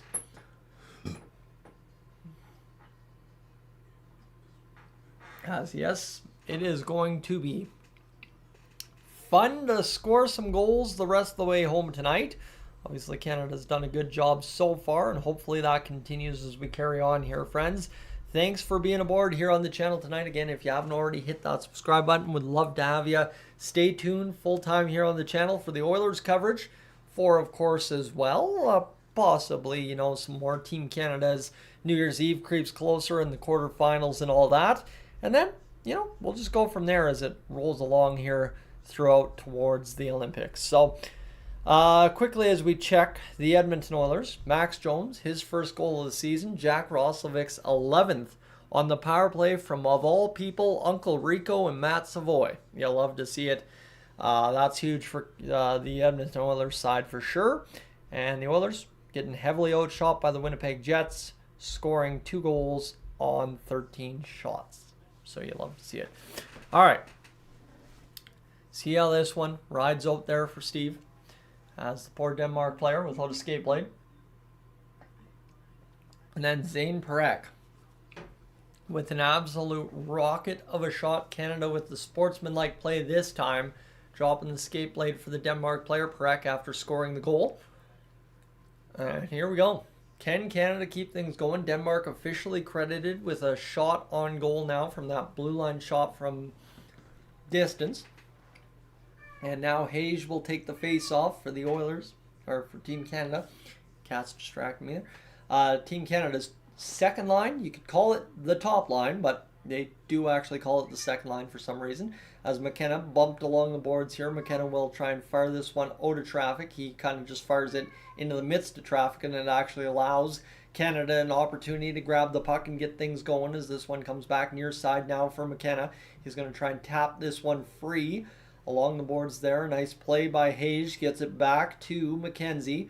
McKenzie skating down the left wing. Pass to the middle there for Verhoff. Didn't work out. Canada keeps the line with Brady Martin able to fire it around to the near side boards around behind the net. Denmark had cut it off. Back to the blue line by the Denmark bench it goes as Verhoff in a battle for it. Tries to leave it there. He's worked out. And this one comes back now near side as McKenzie fires it across for McKenna. Back now to the blue line. It'll be Denmark that's able to escape the zone, and then a massive hit from Aitchison actually sends Aitchison flying of all people. As this one, looking behind the net, 10-1. The shots on net, Canada's in behind their own net as Danford looks to get out. Now Aitchison with the puck will fire up the middle. Across the blue line here, coming on towards the net is Martone, shoveling it on the crease of Tijan, but save is made nonetheless for the Denmark goaltender, who's already allowed 3 goals in tonight's hockey game. So tough go for him here tonight, friends, as things carry on again. As well, what I'll tell you, if you haven't already left a like on the stream this evening, highly encourage you to do that here this evening, just simply because love to have you do it. Helps friends that want to have some kind of update on Team Canada. Helps them be able to find the live stream that much faster, just because it's a little bit more recommended by YouTube that way. So thank you if you're able to do that for me here tonight as we carry on to keep watch on the Oilers game. 24-13, the shots on goal, and it looks like Winnipeg will go to the power play here for the next foreseeable little bit. As Team Canada all over Denmark early on in this hockey game. It's 3-0 and things are half all right, hey? We don't mind this at all for the Canadian squad. And of course, Denmark, you know what? For them, probably the result they were somewhat expecting, but I don't know necessarily if they are going to be shut out tonight. Again, just a feeling Denmark at some point will get the better of the play, and Team Canada is going to have to be ready for, whether it be 2 minutes, 3 minutes, 10 minutes of this hockey game. As we keep rolling along here, glad to have you on Dolynny TV tonight. Just a little bit of a TV commercial timeout on the broadcast right now. So here we go. Face off inside the Denmark zone. 10-1 the shots on net. Puck is going to be won back by Denmark. In behind their own net in the near side corner it is. Off the wall it battles. Canada was able to free it up. Misa will escape along the wall and try to get to that puck first in the far side corner. He's going to lose the battle. Instead, it goes to the near side point where Danford far side point where Danford was able to come up with it. Iginla jumps it towards the middle. That didn't work out for Canada, and now Martone chasing against the much undersized Denmark player as Iginla gets digging in there. And now here's Martone loading up a chance for Misa. That didn't work out. Martone again will recover for Canada near side corner. To the far side boards, Danford at the point, fires around behind, Iginla trying to walk out in front. Here's Martone over to the far side. Misa's got the puck, back to the blue line. The shot by Danford up over top of the net, and this will be now Martone with the puck again. He'll go along the end wall for Iginla. Top line for Canada again continues to generate within the offensive zone without getting too many chances on net overall. Back to the blue line, Aitchison. Aitchison still rolling a Canadian opportunity within the Denmark zone. This one back again for Aitchison as Misa didn't really want to hold on to that puck all too long. Aitchison activating, walking in, save made by Tijan as this will be off the end wall for Aitchison. It'll be rolled along and clearly bounced up to the blue line for Perek. Perek with the pass across to the far side. That allows Bear to come on and jump on for Canada. Luchenko out there as well. Back to the blue line as Canada starts loading up changes. The shot by Bear denied there. Luchenko off the end wall for Reshny. Reshny will spin off the check. He will try and avoid there as that'll be picked up. Luchenko back to the blue line for Perek. Perek skating at the top blue line. Now a chance to the middle for Canada off the pass from Perek. And it will be moved all the way down the length of the ice. And Denmark is going to just basically have to be content with this likely the rest of the way home. Canada smells blood in the water. They know there's blood in the water. And guess what?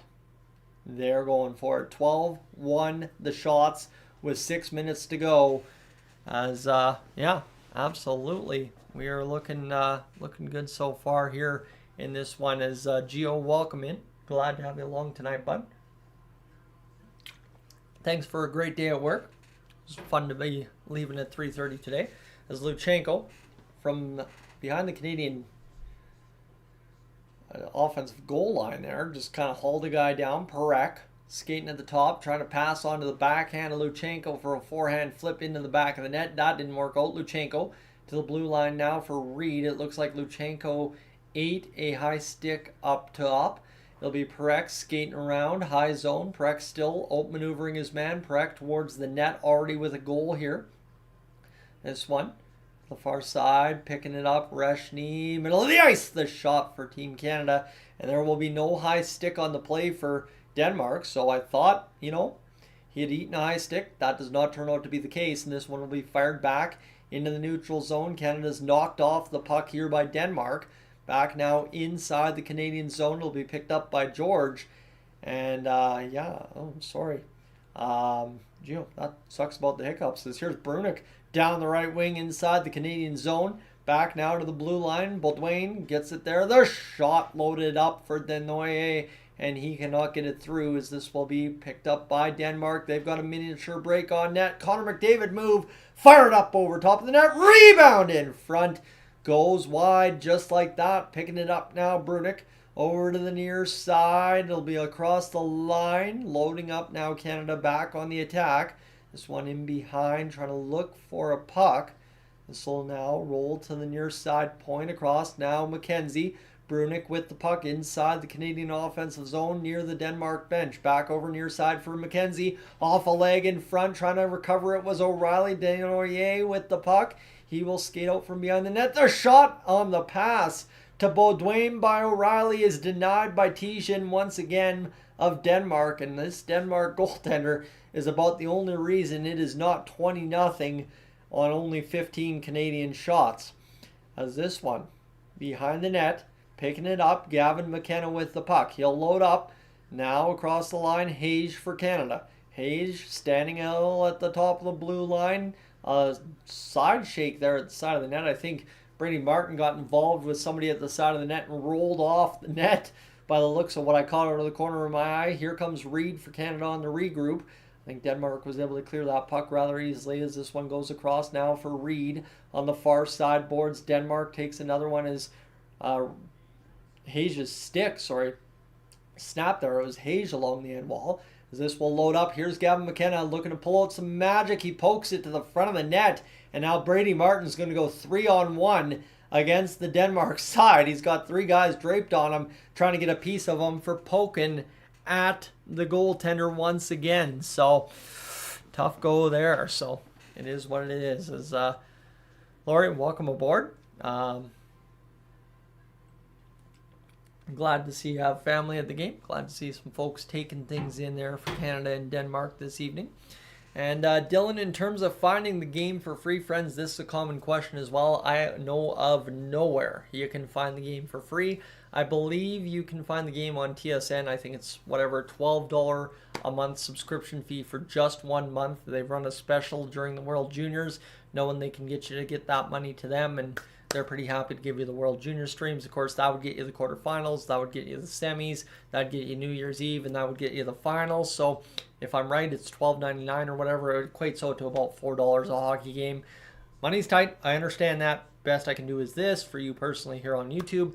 TSN in Canada is your best bet live for the most reliable, authentic stream you can possibly get. And that's where we're at.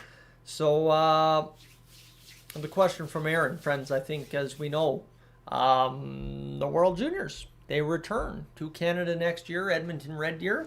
I do like that arena in Red Deer quite a bit. I was a big fan of it going there last year for a Rebels game against, I think it was Winnipeg Pats or Regina Pats. I'm a big fan of that rink, and I'm hoping to catch a World Juniors game there next year.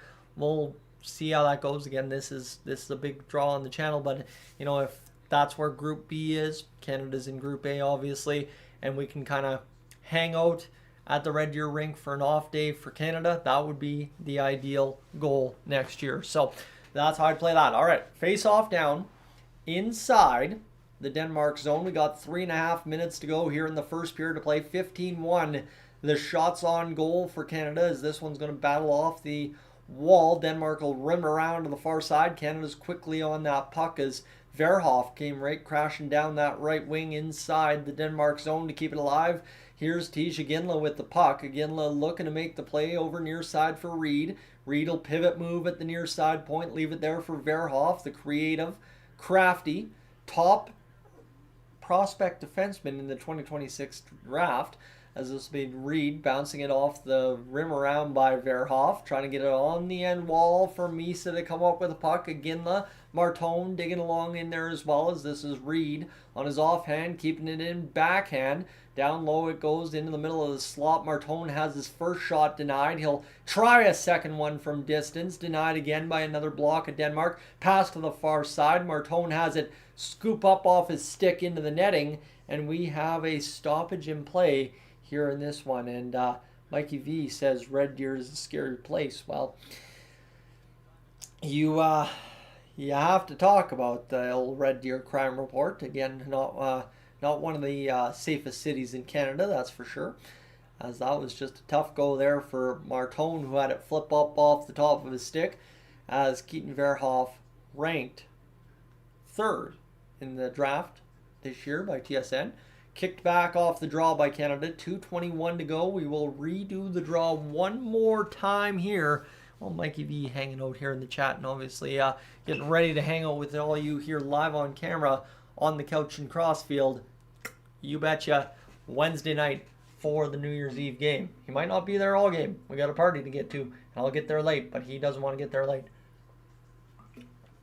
15-1, the shots on goal for Canada, though. That's the big focus here as we continue the trend here early on in this one. Aitchison over to the far side, tapped into the zone here by Canada. Again, they played 98% of this period, it feels like, inside the Denmark zone. About 1% in the neutral zone and about 1% or less in their own end. Denmark, though, for their credit, have one shot. And as somebody was asking earlier, can Denmark score at least one? That would be the victory we're looking for here tonight. Puck off the stick of Aitchison. It's just kind of, again, exactly what Canada's done all game long so far. Just roll it around the offensive zone this way, that way, and another way all night against Denmark thus far. 1.5 to go in the first period of play. George out to play the puck. In behind Aitchison with it. will come out from behind to the far side. Now near side, picking it up off the wall was O'Reilly, not really. And Denmark's able to load back the other way. A good stick for Canada, ties it up for the moment being. Denmark near side boards, take control, fire the shot towards the net. Maybe a little excited to have the puck in the offensive zone and quickly blocked by Canada. Pass to the inside, Brunick curling it in front. Baudouin denied by Tijan. And that was another good save for the Denmark goaltender. This one, O'Reilly poking forward now as the puck recovers itself inside the Denmark zone. Brunick will fire it around the near side boards, and it picks up now Baudouin in the corner. Baudouin off the wall for Desnoyers. He'll come now to the far side board. Brunick with the one-time blast up over top of the net, and out of play for Team Canada inside the Denmark zone with 41.4 to go in this first period of play. Art, if we can figure out a schedule for the Red Deer game, again, I think those games would be a lot more accessible to folks than maybe the Canadian games at Rogers Place. So definitely looking forward to that. As 2028 is in Finland and 2029 is in Quebec City and Trois-Rivières. Three Rivers, Quebec. As this is picked up by Gavin McKenna. Over near side now, Perek. Perek spinning around, leaving it there for Martin. Martin will get it to Hayes. Hayes, a nice cut to the middle and another cut to the outside. Cut towards the net. Trying to tap it through the 5-hole. Denied by Denmark and fired back into the Canadian zone. 16 seconds to go here in the first period of play. Puck off the heel of Gavin McKenna. Up across. There have not been really overall that many whistles in this game. And that will bleed the time off the clock. Maybe one last chance for Canada. Pass to the middle. Shot by Canada goes wide over top of the net. And we'll have a stoppage for the first intermission, friends. That'll do it for the first period of play. Canada's up 3-0. I think that's probably the most complete, solid effort you've seen them play here in the tournament so far. 15 whatever the shots on net against Denmark's Tijan. And for the Edmonton Oilers, after 2 periods of play against the Winnipeg Jets, Max Jones, Jack Roslovic, the goals. Jack on the power play from Adam Henrique and Matt Savoy. Max Jones unassisted. Friends, stay tuned here on Dolynny TV. I will let you know. I'm going to go quickly upstairs, eat, take a break. I'll be right back. Stay tuned. And of course, if you haven't already hit that subscribe button, would love for you to do that here on the channel tonight. Canada up 3-0. Maybe I should give you the goal scores. That might be a good idea, Tice. Let's go quickly get that here for you. As Gavin McKenna on the power play, his first of the tournament from Hayes and Martin. And then Braden Coots, his first from Tija Ginla and Keaton Verhoff. Zane Perek from Caleb Desnoyers, who gets the assist on that marker to make it 3-0. All right, let's go to break. Be right back.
All right, at the end of one period of play, Team Canada leads 3-0 against the Denmark side. It's been a good hockey game thus far. Obviously, Canada coming up with a huge effort so far to score some goals.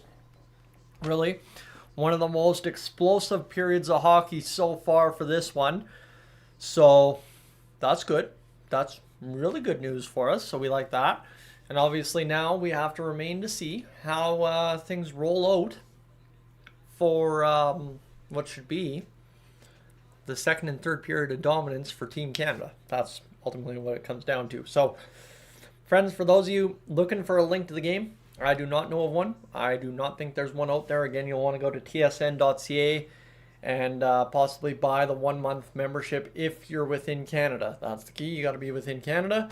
And if you do that, then you should be good and ready to rock and roll for the rest of the tournament. And again, 1-month membership kind of pays for itself if you compartmentalize every game from here on out. Costs less than $5. So the Oilers, what do we know about them? What do we know about the Edmonton Oilers? Well, it's the end of the second period over there. 26-13, the shots on goal for Winnipeg. And the Oilers lead 3-0. Or 2-0, sorry. Max Jones, Jack Roslovic. 3-0 lead. Like I said, belongs to Canada. Gavin McKenna, Michael Hayes, Brady Martin, first goal, power play, back of the net. Love it. Braden Coots, Tisha Ginla, Keaton Verhoff, second goal, done. All right, third goal, Zane Parekh from Caleb Denoyer. And just like that, you have a 3-0 lead for Team Canada over top of Team Denmark here tonight. So things are rolling along on the live stream. Glad to have you aboard. Thanks for hanging out. Do appreciate you being part of things here this evening as we look forward to getting things rolling against Denmark here coming up in this, what will be the second period upcoming. Yes, indeed. And it's been a big day on the old YouTube for a lot of folks in my circles, let me tell you. Right now, the old Gillis TV live stream from earlier today ended up over 1,300 views. Not a bad goal for a guy firing up a World Juniors live stream for the first time, I think, in 2 years. So, good to see right there as we get going towards the second period at some moment in time. Again, like I'm saying, if you haven't already hit that like button on the stream, if you're a regular viewer here on the channel, again, if you're new, feeling it out, don't feel pressure. But again, if you're a regular viewer on the channel and haven't hit that like button yet, make sure to do that here. Closing in on 35 likes this evening. And as well, let's take a look at the poll so far, as I think the old percentages have shrunk down a little bit on this one possibly being a little bit scary for Canada. It is a 66-22-11 split. Does Denmark stack up against Canada tonight on 223 votes? Yes, like Latvia. I think that was a popular answer during the pregame. Not so popular now. No easiest game of the tournament so far. Yes, now that is starting to stack up over 65% at 66. And go Denmark, 11% now of the vote. And again, that's fine, right? That's 23 votes. That's not bad. Hey, glad to have Denmark aboard for the ride here this evening. So we continue on the live stream action. Like I'm saying, this is Dolynny TV. Glad to have you aboard, friends. As again, the subscribe button ad, you see it's going to be again heavily used. The subscribe button, I want you to hit that simply because I want you coming back here for the New Year's Eve game against Finland, but also staying tuned longer term for the Edmonton Oilers, possibly some Olympics coverage, depending on the time of the games and how that all pans out. So I'd love to have you aboard for an absolute awesome ride here on the channel in what will be 2026. Now, just shy, yes indeed, just shy of 1,170 subscribers to go until 20,000. So thank you for that here as we keep things rolling on the World Juniors. So, yeah, what do we know after that? What do we know after this, first period? Not much. Canada dominated, 15-1 in shots, 1-for-1 on the power play, 3-0 in the goal department. And oh, by the way, Gavin McKenna, Braden Coots, Zane Parekh, Cole Baudouin, just gotten an assist added on the Zane Perek goal. If I'm not mistaken, Zane Perek leads Team Canada in goal scoring thus far. So you'll love to see that there as well. As things carry on here on tonight's live stream. They're advertising a little bit of Owen Riegling right now. If you haven't had a chance to catch Owen Riegling, whether it be live or in recorded form, I heavily recommend that to you. You'd love to learn a little something about one Owen Riegling. Great country act here in Canada. As Braden Coots showing off the skate-to-stick shooting. As he goes down there looking top shelf on the goaltender near side as he works past the defender as well. Plenty of multiple options to come out of that one with. Skate to stick off of a glove down. And you'll love to see it from Coots. Obviously a big product and piece of the future when it comes to the Vancouver Canucks and what they may have in store going forward. So, see how it all shakes out for Vancouver. See how it shakes out specifically this year for Vancouver and Calgary when it comes to the NHL draft. And here's some highlights. Finland-Czechia. What a game this was today. As Finland got on the board last second against Czechia. Well, that's pretty typical. Last 20 seconds, Finland scores a goal to ruin a victory for somebody. Yeah, that's tips. As this goal here for the Czechia player, the between the legs, right in front, 3-on-3 overtime, beating Rippinen. Yeah, that's a pretty good goal. That's a really good goal.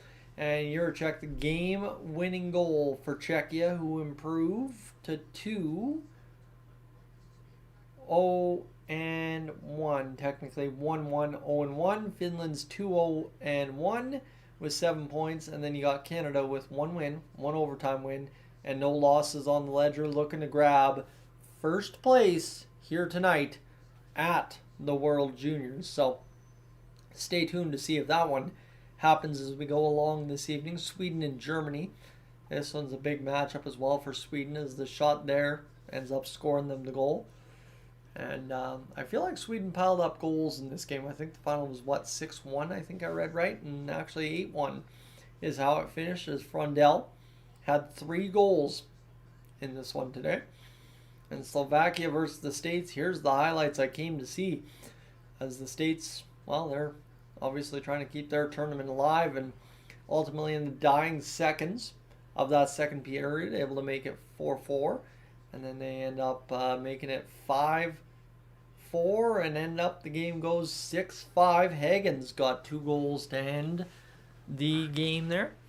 Sweden 3-0 in round robin. In the United States 3-0 in round robin. 9 points each.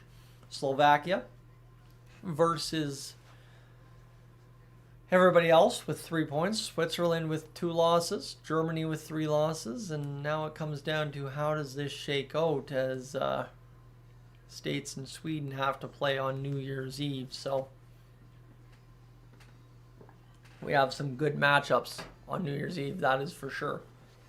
As we get closer and closer to this thing wrapping up here at the 2026 World Juniors for the round robin. Canada now playing their 3rd game of the round robin and ultimately looking to get their 3rd victory in a row. The overtime win against Latvia, be it what it may, hey, you know what? End of the day, still a win. And that's what we're grateful for here tonight, as Canada seems to be taking the opponent in Denmark more seriously, and obviously coming up with the results that speak volumes about that thus far. So keep it rolling, see how it shakes out here as the game carries on, friends. For those of you that are accidentally finding the old live streams, I feel bad for that, especially the folks that are finding the Winnipeg Jets Edmonton Oilers live stream from December 7th. That's a little unfortunate, that's for sure. As the Oilers and Jets, are they back to action here? They are. 18:45 to go in the 3rd period to play. Looks like Calvin Pickard well on his way, but hey, the Oilers have to still clutch up and get this job done here tonight. So staying tuned to see how that finishes up for the Edmonton Oilers against the Winnipeg Jets. And right now, we're obviously rolling along what's been a fun live stream thus far. Thank you for hanging out here tonight. And yeah, hopefully, like I said, we keep rolling. Great effort after great effort here at the World Juniors as Team Canada. maybe starting something in terms of goal scoring here tonight that might be hard to stop the rest of the way. That'd be all right in my shoes, that's for sure. So we are just about up and done the second intermission. I think we're about set to start the second period. So thank you for hanging out during the intermission and keeping me occupied. We should be ready to rock and roll for a good time here. One last TV commercial and then we'll be ready to go. I believe. Give me just a second here, friends, as I tell you again. If you haven't already, hit that subscribe button. I definitely encourage you to do as such. Would love to have you aboard as a regular viewer here on the channel for the Oilers stuff. Specifically, though, you're hitting the subscribe buttons as a World Junior viewer to come back for Canada versus Finland. Let me keep selling you on the channel, and then we'll talk about the Oilers later on. But Wednesday night, me, Mikey V, Couch and Crossfield, let's go. We'll talk about the old Oilers a little bit as well on there and see what we can do as we carry on as the World Juniors come to a close, preliminary round at least, during the New Year's Eve bash. So, see how it rolls there. As the Edmonton Oilers, hey, you know what? End of the day, they're winning hockey games. That's all that matters to me. And things are looking good with 17 minutes to go in that third period of play. We are set for the second period of play between Denmark and Canada. And this should be a good period of play, that's for sure. Gavin McKenna, Braden Coots, Zane Parekh. The goal scoring in this game so far. McKenna's first of the tournament. Coots is first. And as I said, Zane Parekh's third, probably, likely, leading Team Canada at this point. Gord Miller, Mike Johnson got us on the call here for this one at the 2026 World Junior Championship for the IIHF. And looking forward to seeing what we can do here in this second period as Canada was absolutely dominant. 15-1 the shots on goal as Tijan just did everything he could to try and stop the Canadian attack and still ended up surrendering goals because of it. But hey, who's to blame him for an effort that only wields 3 goals on as much Canadian pressure as there was? I mean, when it comes to quality of shots, the 3 best ones went in the back of the net. At least that's how I feel after that first period of play. So that might be a little bit of the case here tonight. So Jet Luchenko on the bench to start this second period with a little bit of a cut mark on his chin there. I don't know if that's from a previous game or from tonight. We're back underway. Canada immediately strips Denmark of the puck. Down low into the zone they go. Denier back to the blue line. Here's now Brunick, the shot through traffic. Save made. And the first shot of the period comes only 14 seconds in on Tijan. And just like that, we're back to action here. Jet Luchenko, London, Ontario, Brantford OHL 2024 first round draft pick of the Philadelphia Flyers, 13th overall for Jet Luchenko, who's going to be probably a big part of Philly's future, or else, at the worst, a trade chip. Face off, won back by Denmark. Coming now near side, will be rolled along the boards, out into the neutral zone. Across the line, Denmark falls down at the Canadian blue line. That allows Brunick the recovery. Trying to strip it there. The shot, and Denmark scores from a sharp angle. Ooh boy, that's a big time mistake there from Canada. And Denmark, now in what seemed like it was going to be a runaway for Canada, we took it a little bit too seriously on that runaway thing. And now all of a sudden it's a 3-1 game between Canada and Denmark as Brunick didn't quite take that puck out of the corner. Seriously, good pressure from Denmark. Baudouin turns it over, and Denmark shoots and scores. That was what a shot there. Baudouin just couldn't handle that puck, and what a shot from Clivo, and he scores the goal that makes it 3-1. Just fires up top shelf over top of Carter George's right shoulder, and there you have it. Denmark on the board, friends. Raise the roof a little bit for Denmark here. They get the goal. They make it 3-1. Can Canada now run away with it now that Denmark's in the game? Puck through the middle of the ice to the far side corner on a friendly bounce for Canada inside the Denmark zone. Iginla down low to Misa. Misa will roll up along that near or far side corner. back to the blue line for Reed. It's swallowed up by Denmark, who fear, well, I might, that they have a little bit of momentum cooking now after that goal scored in their favor. Ginla down the right wing, tapping to the front for Misa, scrolling right through the crease with the puck. Couldn't find the back of the net. Mads Clevo with the goal from Shioladan. And now we'll have the puck in the neutral zone for Perek, loading up through the middle, trying to gather it. Canada is offside at the Denmark blue line. So, yeah, I don't know. This could be an interesting turn of events, or it could be nothing for Denmark, because, I mean, they really have not had much zone time, and that's only their second shot of the game. So, hopefully it's nothing, but at the same rate, hopefully it's something that puts this game on notice that Canada needs to get back to scoring goals in bunches. Danford across to Aitchison. He'll fire it in off the draw outside the Denmark zone. Stripping there was Brady Martin on the Denmark defender. Backhand along the wall, tapped out, and Aitchison will be forced to fire it back in inside Denmark's zone. Along the end wall, spinning off the check, Denmark. Tapping near side, McKenna trying to come up with the puck. It'll be Martin trying to roll it down to McKenna. That's not going to go, and knocked down there by Danford.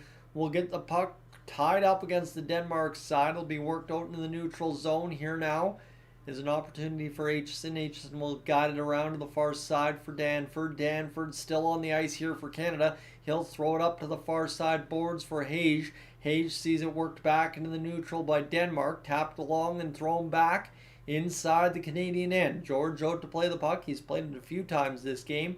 Aitchison will stand behind his net and load up an attack here for Canada as McKenna kicks it skate to stick, and he'll come down the right wing inside the Denmark zone. He's knocked off the puck there by Denmark, and it's batted back into the neutral zone. Dribbles all the way into Canadian territory for Denmark, who will fight around to the far side. And Denmark the first ones to it on said far side, as Canada able to strip it away and get it going back for Verhoff the other way. Verhoff, a launch into the neutral zone, trying to knock it down is Reshny. Reshny with Coots, the goal scorer, out there for Canada, battling off the wall, and it'll be fired out back into the neutral zone accidentally by Verhoff for Canada. This one picked up along near side here, getting in on net. Luchenko to the backhand. Tijan on the rebound.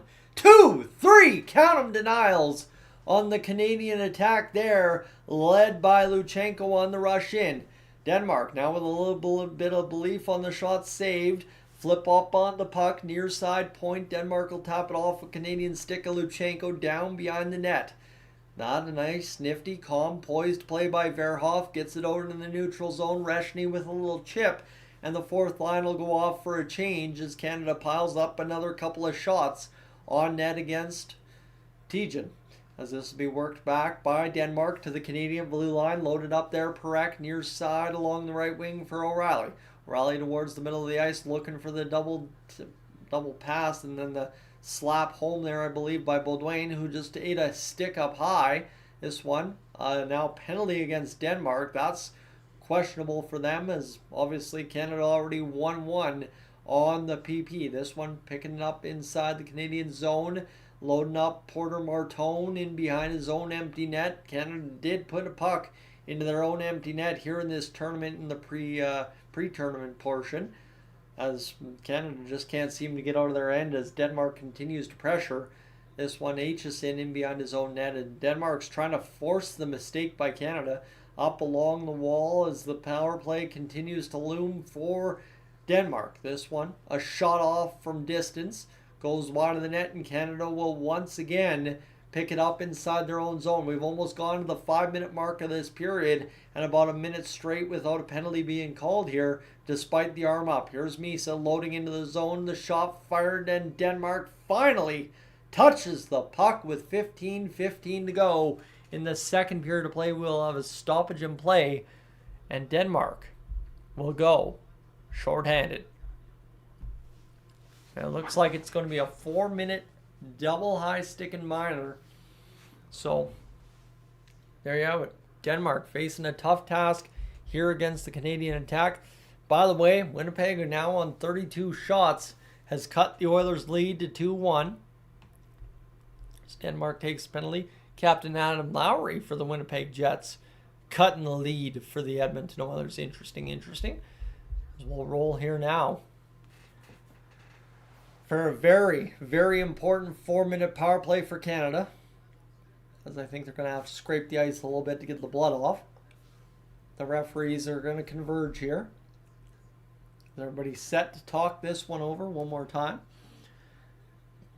As Baudouin still bleeding on the blue bench.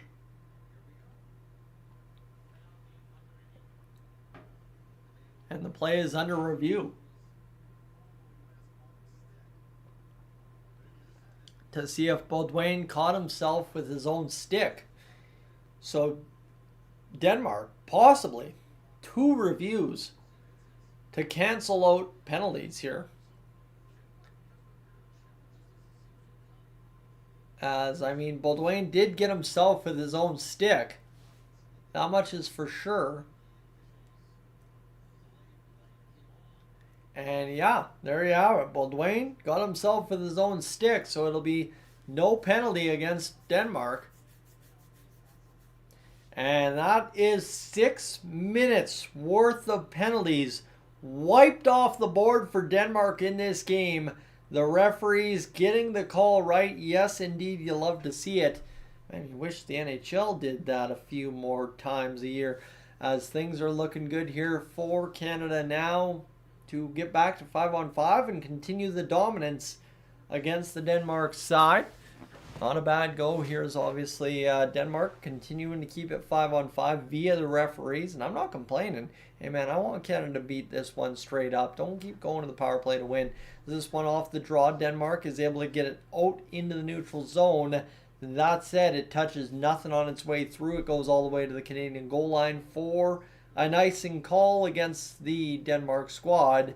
And we'll have a stoppage and play with 15:07 to go in this third period of play. Friends, welcome aboard to Dolynny TV. Glad to have you along for the ride. Here as we keep things rolling. The face-off now for Hage. Hage will go now near side McKenna. They say the face-off was improperly dropped, so we'll do it again.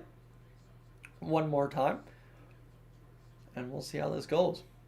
As the face-off down.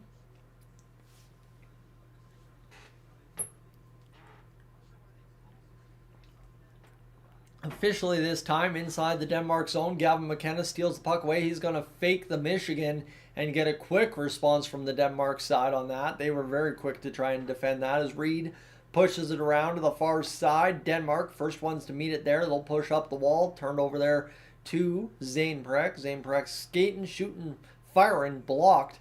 And now Denmark will once again take another penalty. 2 minutes for slashing.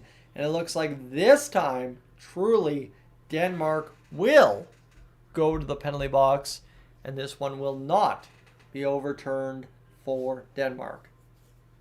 So, there you have it. 19 shots for Canada, 2 for Denmark. The score is 3-1. And Canada a chance, hopefully this time up 3-1. If they go up 4-1 to put this game to bed. So, see how that shakes out here. The face-off to the left of the Denmark goaltender. You got some different players on the ice here. The second unit for Canada. This will be Misa loading up the pass across to the far side for Perek. It's off his stick. Hill got it down along the wall. Porter Martone over, and another overpass by Misa there for the Canadian squad in front. The shot by Martone goes up over top of the net.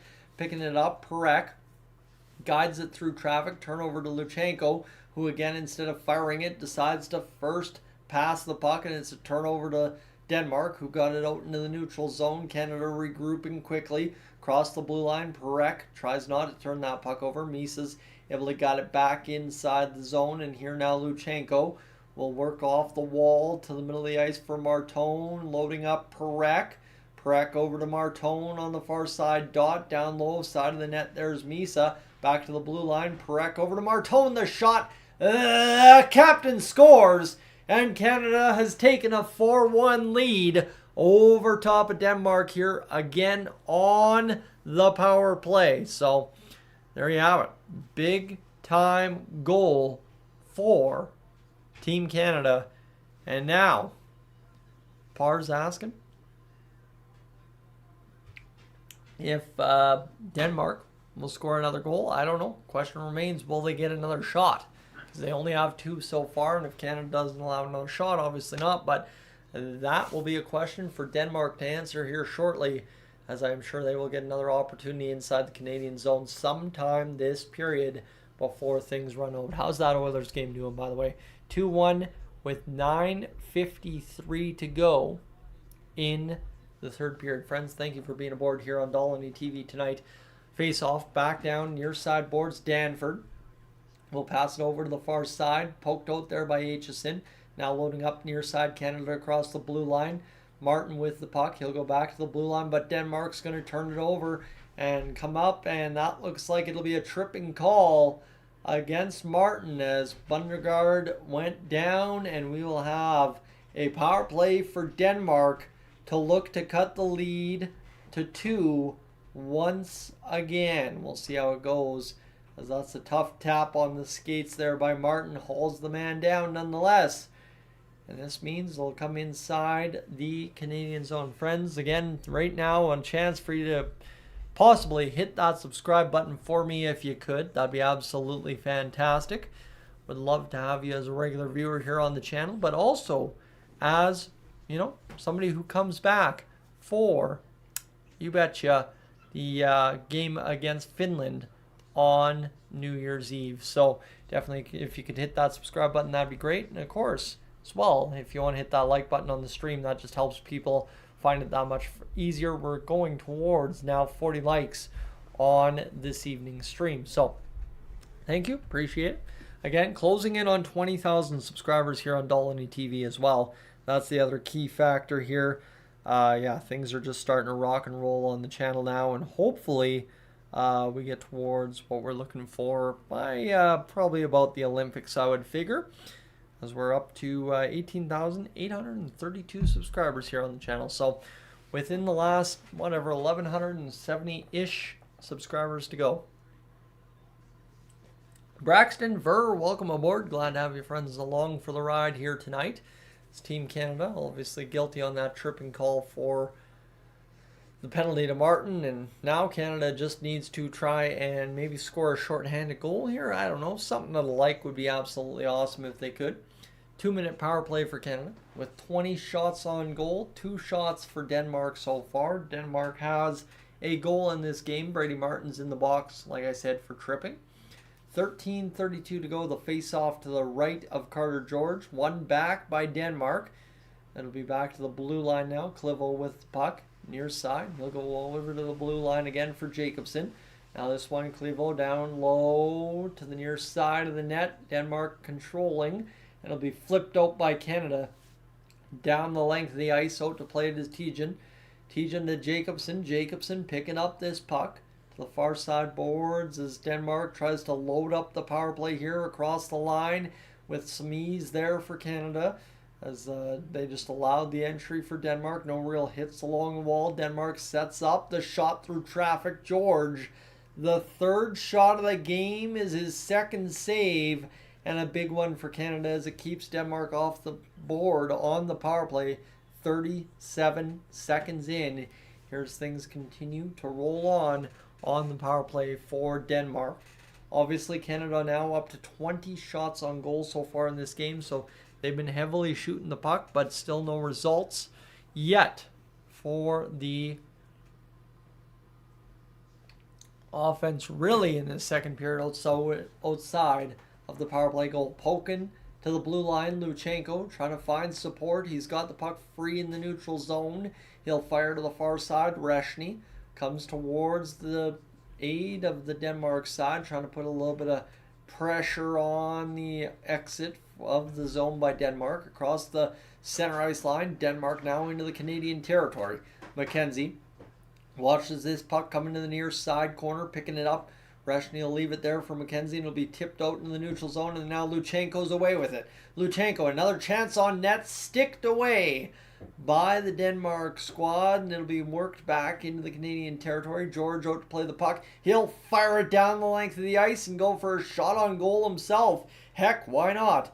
As this one's picked up now by Denmark. Clevo with the puck again for the Denmark side. Near side, it'll be Green. Passing to the far side, and still Canada denying the zone entry there. Standing tall at the blue line. 11:50 to go here as it's picked up now. Green across the blue line. Looking, spinning and trying to get going as he'll walk down that left wing. Olsen across to the far side. Back to the blue line for Olsen. The shot through traffic. It'll be blocked off a player there as it comes now near side for Jacobson across to the far side. Boots out into the neutral zone, and here's Denmark now off the power play. 3 shots in the game, only 1 on the power play so far as that one comes back now across the line. Canada trying to shuffle a shot towards the net. Baudouin denied in front. O'Reilly pokes it towards the front of the net. He'll be pushed out of there as Tejan covers up the puck, and we have a stoppage in play midway through the second period. You like to see it. As Luchenko sticked up a little bit there, feeling like possibly there could have been a penalty on the play. Guys, give me a second here.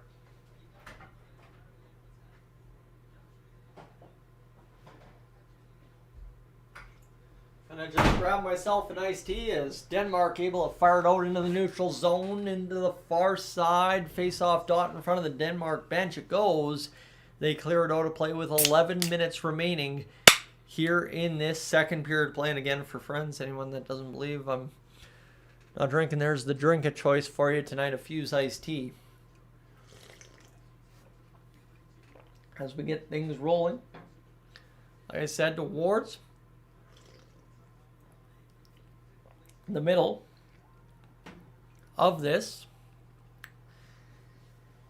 the second period, 10:51 to go. Skating across the line, Verhoff is denied there. It'll go back into Canadian territory. Aitchison quickly guides the puck up near side for Martin. Martin across over far side for McKenna. McKenna down the left wing towards the front of the net. Off the boots of Martin. Scooping it away was Denmark. Failing to do as such though. And here's McKenna looking dangerous in front. Denmark pass over to the far side as Hayes got it back to McKenna, albeit not cleanly.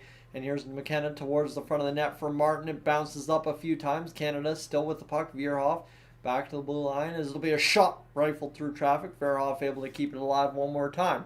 Verhoff skating to the far side for the pass over to Hayes. Hayes back to Verhoff. Verhoff looking, looks off McKenna. Back to Aitchison. Aitchison over to Verhoff. Back to McKenna. McKenna skates towards the net. Rips the shot.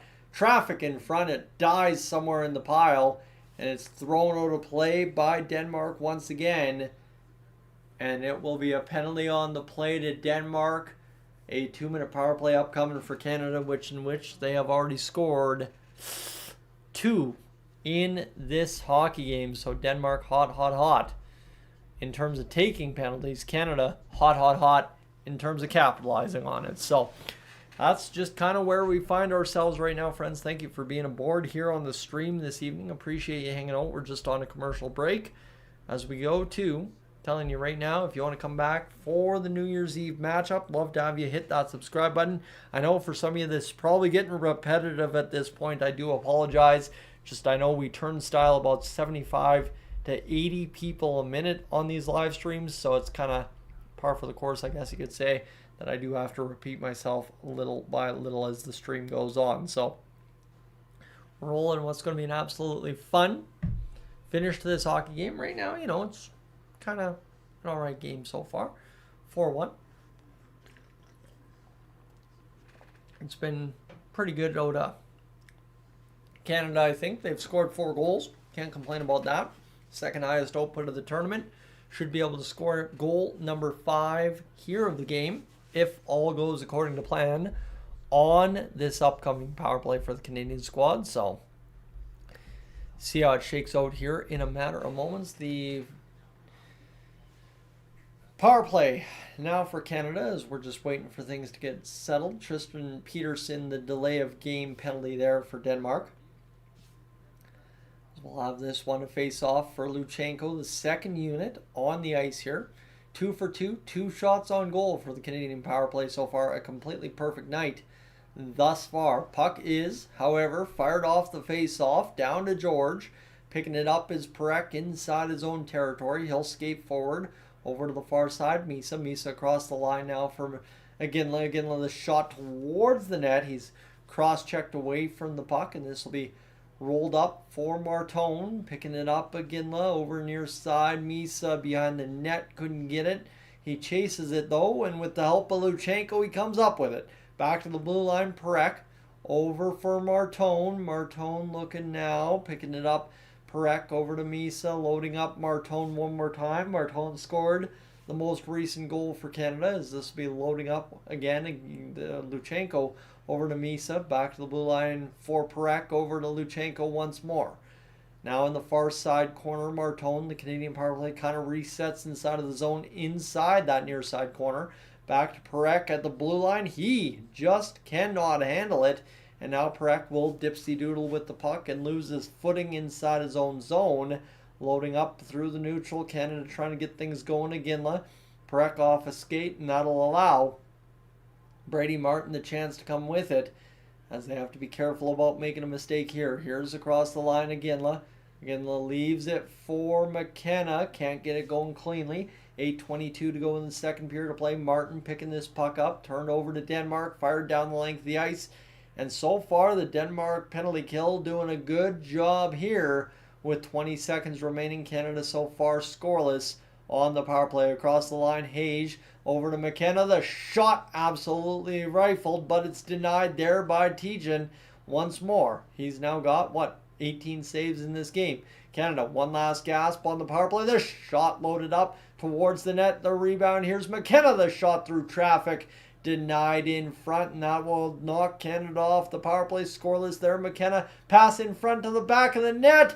Tejan sees it. Denied. Oh my goodness, that puck goes wide. And this one will come back now inside the Canadian zone for an icing call against Denmark with 7:33 to go here in the second period of play. 4-1 Canada over top of Denmark as we continue on.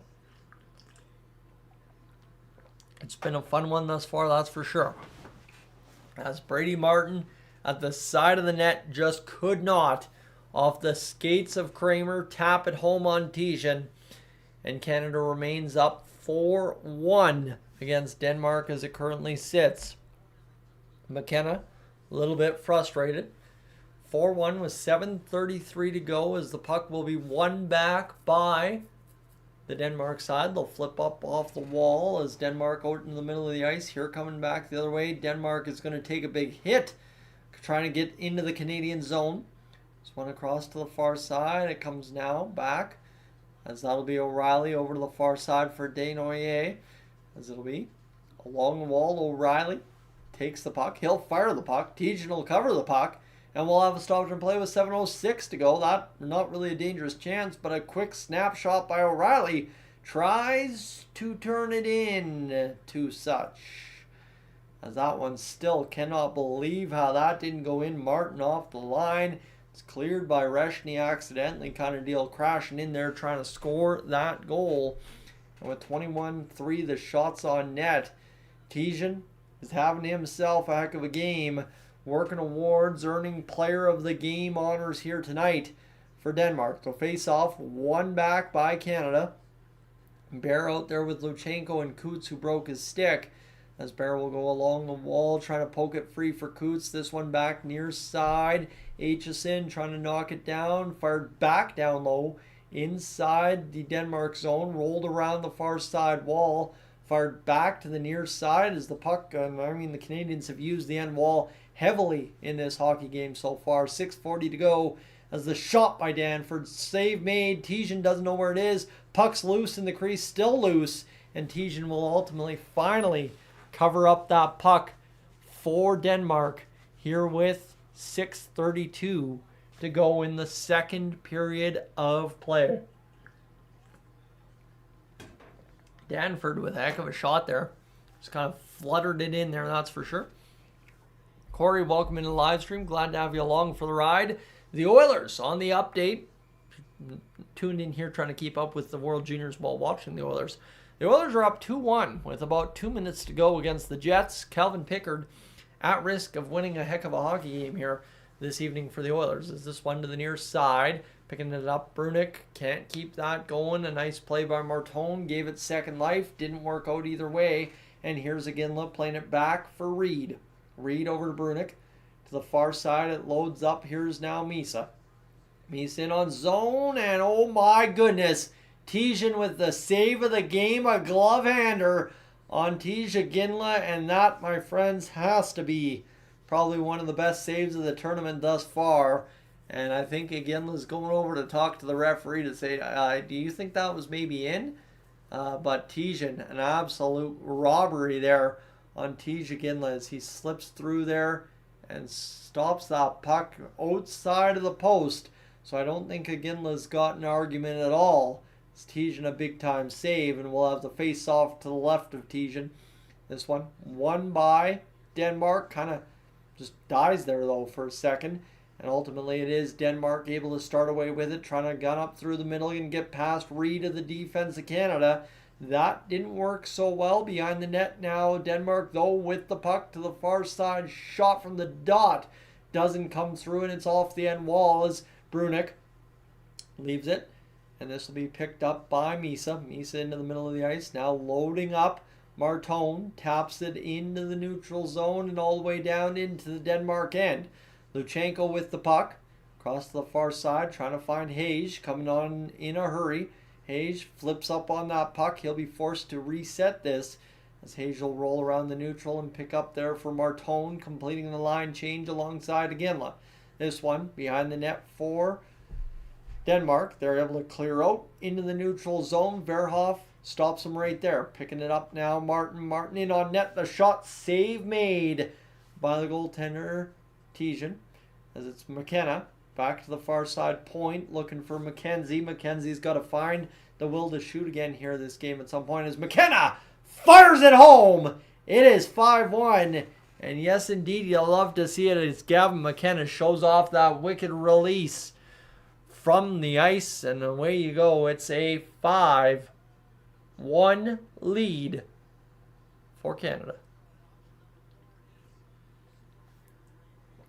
Ooh, what a shot from McKenna. Got it back there. That was a pass down, and who was that? Was that Martin or Hage? That was Martin getting across, and then McKenna mano-a-mano with Tijan, and that's just the power of a first overall draft pick right there. Firing it off the post and getting it to the back of the net, so there you have it. Old Gavin McKenna finding the back of the net for Canada, doing the job here. 23-3, the shots on net, 5-1. The lead for Canada over top of Denmark, 4:57 to go. Face off, down for Baudouin.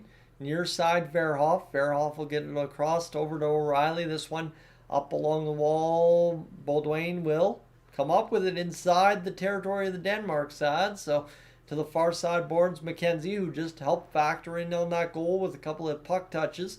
Back down low for O'Reilly. O'Reilly rolling around, looking near side. Verhoff is going to take contact. Picking it up, Baudouin back to the far side blue line for McKenzie. There's the shot through traffic. Up off the end wall, O'Reilly sees it battle over the Denoyer. And it'll go along the wall for a tie up there against Denmark. And another one will result in a clear out into the neutral zone. 4:12 to go in the second period of play. I'm excited to check the Oilers score here when I get a second. As 4:05 now remains in this second period of play. Canada turns it over to Denmark. High inside Denmark's zone. Peterson skating away with the puck. It'll be across the line. Reed with it near side. That'll be allowing Perek to skate with fury up the ice. Here's O'Reilly near side point. Leaves it there for Denoyer. He'll come in on net, fire towards the net. Another shot save made by Tijan. As this will be Reed at the point, looking to the far side blue line for Perek. The shot through traffic comes off the post, and then a heck of a save by Tijan on Reed, and the Denmark side clears. Oh my goodness, that was a good one. Shot save made by George. Puck pops up high in the zone. This will be loaded up now for Prek. Prek over to the far side. I've adjusted to the camera angle, thankfully enough. 3:12 to go here in this second period to play. Luchenko down the right wing towards the net. He'll wrap around back now near side to Reshny. Reshny couldn't fire that shot home. It'll be wrapped around the boards again and out of the zone here. Aitchison with the puck. Welcome back. As Coots bouncing it off the boards. Denmark tapping it back inside the zone. Around the boards it goes, and that will be a stoppage in play with just over 2:45 to play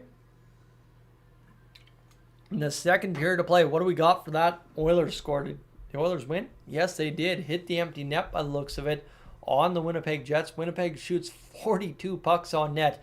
Talk about fixing Mr. Calvin Pickard's save percentage in one game. 11th goal of the season for Zach Hyman, assisted by none other than Connor McDavid, you betcha.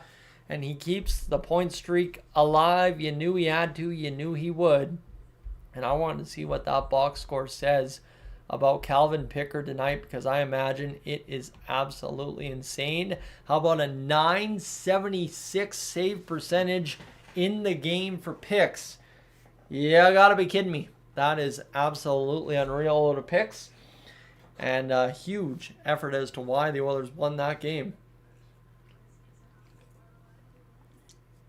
Riley Stillman plays 11:50.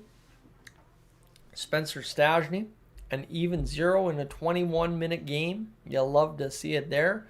And Trent Frederick skates 8 minutes and 55 seconds in that game as Evan Bouchard plays 26:35. And Canada, they're up 5-1 here. That shot off the post, and then the follow-up by Reed just about had them at a 6-1 lead. 2:47 to go in this third period to play. Puck comes back now inside the Denmark zone across to the far side. It'll be batted off the bench into the Canadian blue line. Across the line cleanly is Denmark. Turning back. Oh, no, that's another opportunity now for Denmark towards the backhand. They only have 3 shots in this game, mind you, so a tough go here so far tonight for Denmark as it's picking up. Aitchison off the end wall. Brunick with the puck. 2:20 to go here in this second period of play. Puck is going to bounce into Denmark's zone off the clear for Team Canada to Luchenko. Near side, Coots, Brunick looking back. The shot through traffic denied on Reshny. 2:05 to go in the second period. Back to the blue line, Coots for Aitchison. Aitchison to the far side, loading up Brunick. Brunick trying to get this one back to Aitchison. Instead, it's going to turn him inside out. And here's Denmark trying to push to the middle of the ice. Denmark to the backhand. Save made by George. He'll load it up there for Luchenko. 1:45 to go in this second period of play. Knocked down there. Picking it up. Be knocked back into Canadian territory on a couple of bounces. As Denmark along the wall. Martone across to the far side. Misa will see what he can do there with that puck. Instead, Denmark's going to come away with it.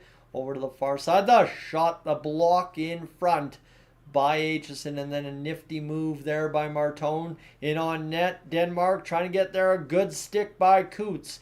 Able to clear the front of the net. And here's Martone coming up to this puck. Slowly but surely, Denmark's up to 5 shots in the hockey game now. Towards the net. Tipped off a stick. Denmark couldn't get that one on the pads. Down into the far side corner. Denmark right in front. The shot. George the save and cover. Maybe 6-7 shots on net there for Denmark. 55.3 seconds to go in this second period. Canada up to 31 shots on net this evening. So there you have it. The final here tonight. An absolute unreal game thus far out of the Oilers to get the job done in 3-1 final. 41 saves for Calvin Pickard. If you had that on your bingo card, wish I watched that, as this one's going to be knocked down by Denmark to the far side boards, tapping in front. Here's Denmark's push in the final minute of the second period, down by 4. Can they score 2? Denmark trying to get across the line. It'll be turned back. Now near side. Denmark across the line. Rips the shot, blocked in front by Canada. McKenzie wheels it around on the pass. Near side boards for Danford. McKenna crossed over to Hage. Hage looking dipsy doodle move around the defender. In on net. The defender for Denmark puts it into Tijan. And he'll cover up with 16.6 to go in the second period of play. Oh boy, this has been a dandy of a hockey game. Canada's just got to find a way to score 2 more to match their output against Czechia. And that would be absolutely fantastic if they could. Face off to the right of Tijan. Hage with the puck. One back there. The shot through traffic denied in front on McKenna. McKenna gets it back along the near side corner there for Martin. He couldn't do anything with it. And with 6 seconds to go in this second period of play, the shot fired off the end of the net. And that will do it in the second period of play for Denmark. And we will have a stoppage in the stream here to go grab another quick bite to eat. Friends, I'll be right back. Thanks for being aboard again. If you haven't had a chance to hit that subscribe button yet tonight, make sure to do that here on Dolynny TV as we close in on 20,000. Stay tuned. Be right back.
All right, friends. Well, let's continue the stream. A little bit of food in the stomach, and we are good to go for what will be third period action upcoming. Glad to have you along for the ride here on the channel. Dolynny TV here as we get things going towards a finale between Canada and Denmark. 5-1, the lead for Canada after a grand total of 2 periods. Canada's done a pretty effective job so far this game at obviously controlling the direction of where this one's going to be headed from start to finish. Denmark's had a couple of chances, not many shots on net, did score a goal, did make Canada pay for a mistake, and that's where we find ourselves after 2 periods of play. Gavin McKenna opened the scoring for Canada in that first period of play from Michael Hage and Brady Martin on the power play. Just about 3 minutes and 18 seconds into the game, and then 8 minutes and 36 seconds into the game, Braden Coots, his first of the tournament from Tij Ginla, and Keaton Verhoff, who got into the lineup tonight, by the way, for the first time, to make it 2-0. Now, here's where we continue. Zane Perek, just over 10 minutes into the game, makes it 3-0 on his third goal of the tournament from Caleb Desnoyers and Cole Baudouin. So there you have it, 3-0 for Canada after, 10 minutes. Life was good. No scoring the back half of that first period of play. We go into the first 29 seconds of the second period, and my goodness, did Denmark put a jolt into this game. A little bit of thought up here about what might happen as the period wore on. Mads Kleivel on a turnover from Canada, or really not an all-around great play, whatever you want to call it, puts it home on Carter George, top corner, and yes, indeed, it's now 3-1 at that moment for Denmark. Well, the Canadian power play, following the Gavin McKenna goal, goes 2 for 2, 6-11 into the second period, as Porter Martone, Zane Perek, and Michael Misa connect to get the score to 4-1. It's the captain's second goal of the tournament. First on a goaltender, he had the empty netter against Czechia. I now remember, hence controversy. Got it. Good. Going to forget it later, I bet you. Gavin McKenna scores his second of the game, 15:03 into the second period, so with just under 5 minutes to go, from Brady Martin and Ethan McKenzie. Ethan McKenzie continues to have a pretty good little sneaky tournament here. Again, would love to see him shoot the puck a little bit in this third period. Everybody just rip pucks on net. That'd be good. And Brady Martin picks up his third assist of the tournament. Canada leads Denmark 5-1 after the second period of play. Canada leads Denmark in the shot department 31-6. That's where we sit. And 2 for 3 on the power play is Canada. 0 for 1 is Denmark. And that is the way we sit with everything we know about this hockey game thus far. Team Canada, Craig and MJ's final consensus roster looks like Mark Scheifele on the top line alongside Nathan McKinnon and Sidney Crosby. Sam Bennett, you got Nick Suzuki, you got Brad Marchand, Bo Horvat, Tom Wilson, Mitch Marner, Brandon Hagel, Braden Point, Sam Bennett, Jordan Binnington.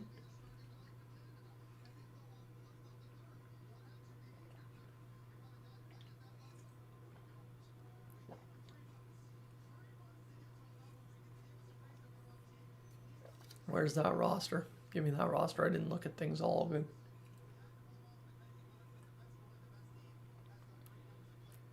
So it looks like MJ and Craig Button are saying Mackenzie Blackwood on Team Canada. Okay, that's some hot takes. There we go. Reconnection successful. Good. We're back live. Good. Happens once a live stream, right? The wind kicks up outside and knocks the internet around. It happens. As we are about to roll into the final portion of this second period intermission, friends, so definitely make sure to hit that subscribe button. I'm just going to refill the water bottle quickly. I'll be right back and we'll get things done here on the stream for period number 3.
All right, well, let's finish this off, friends. Just nearing the 3-hour mark of the live stream here on the channel this evening. Thanks for being aboard. Appreciate you hanging out for what's been a fun one so far, that's for sure.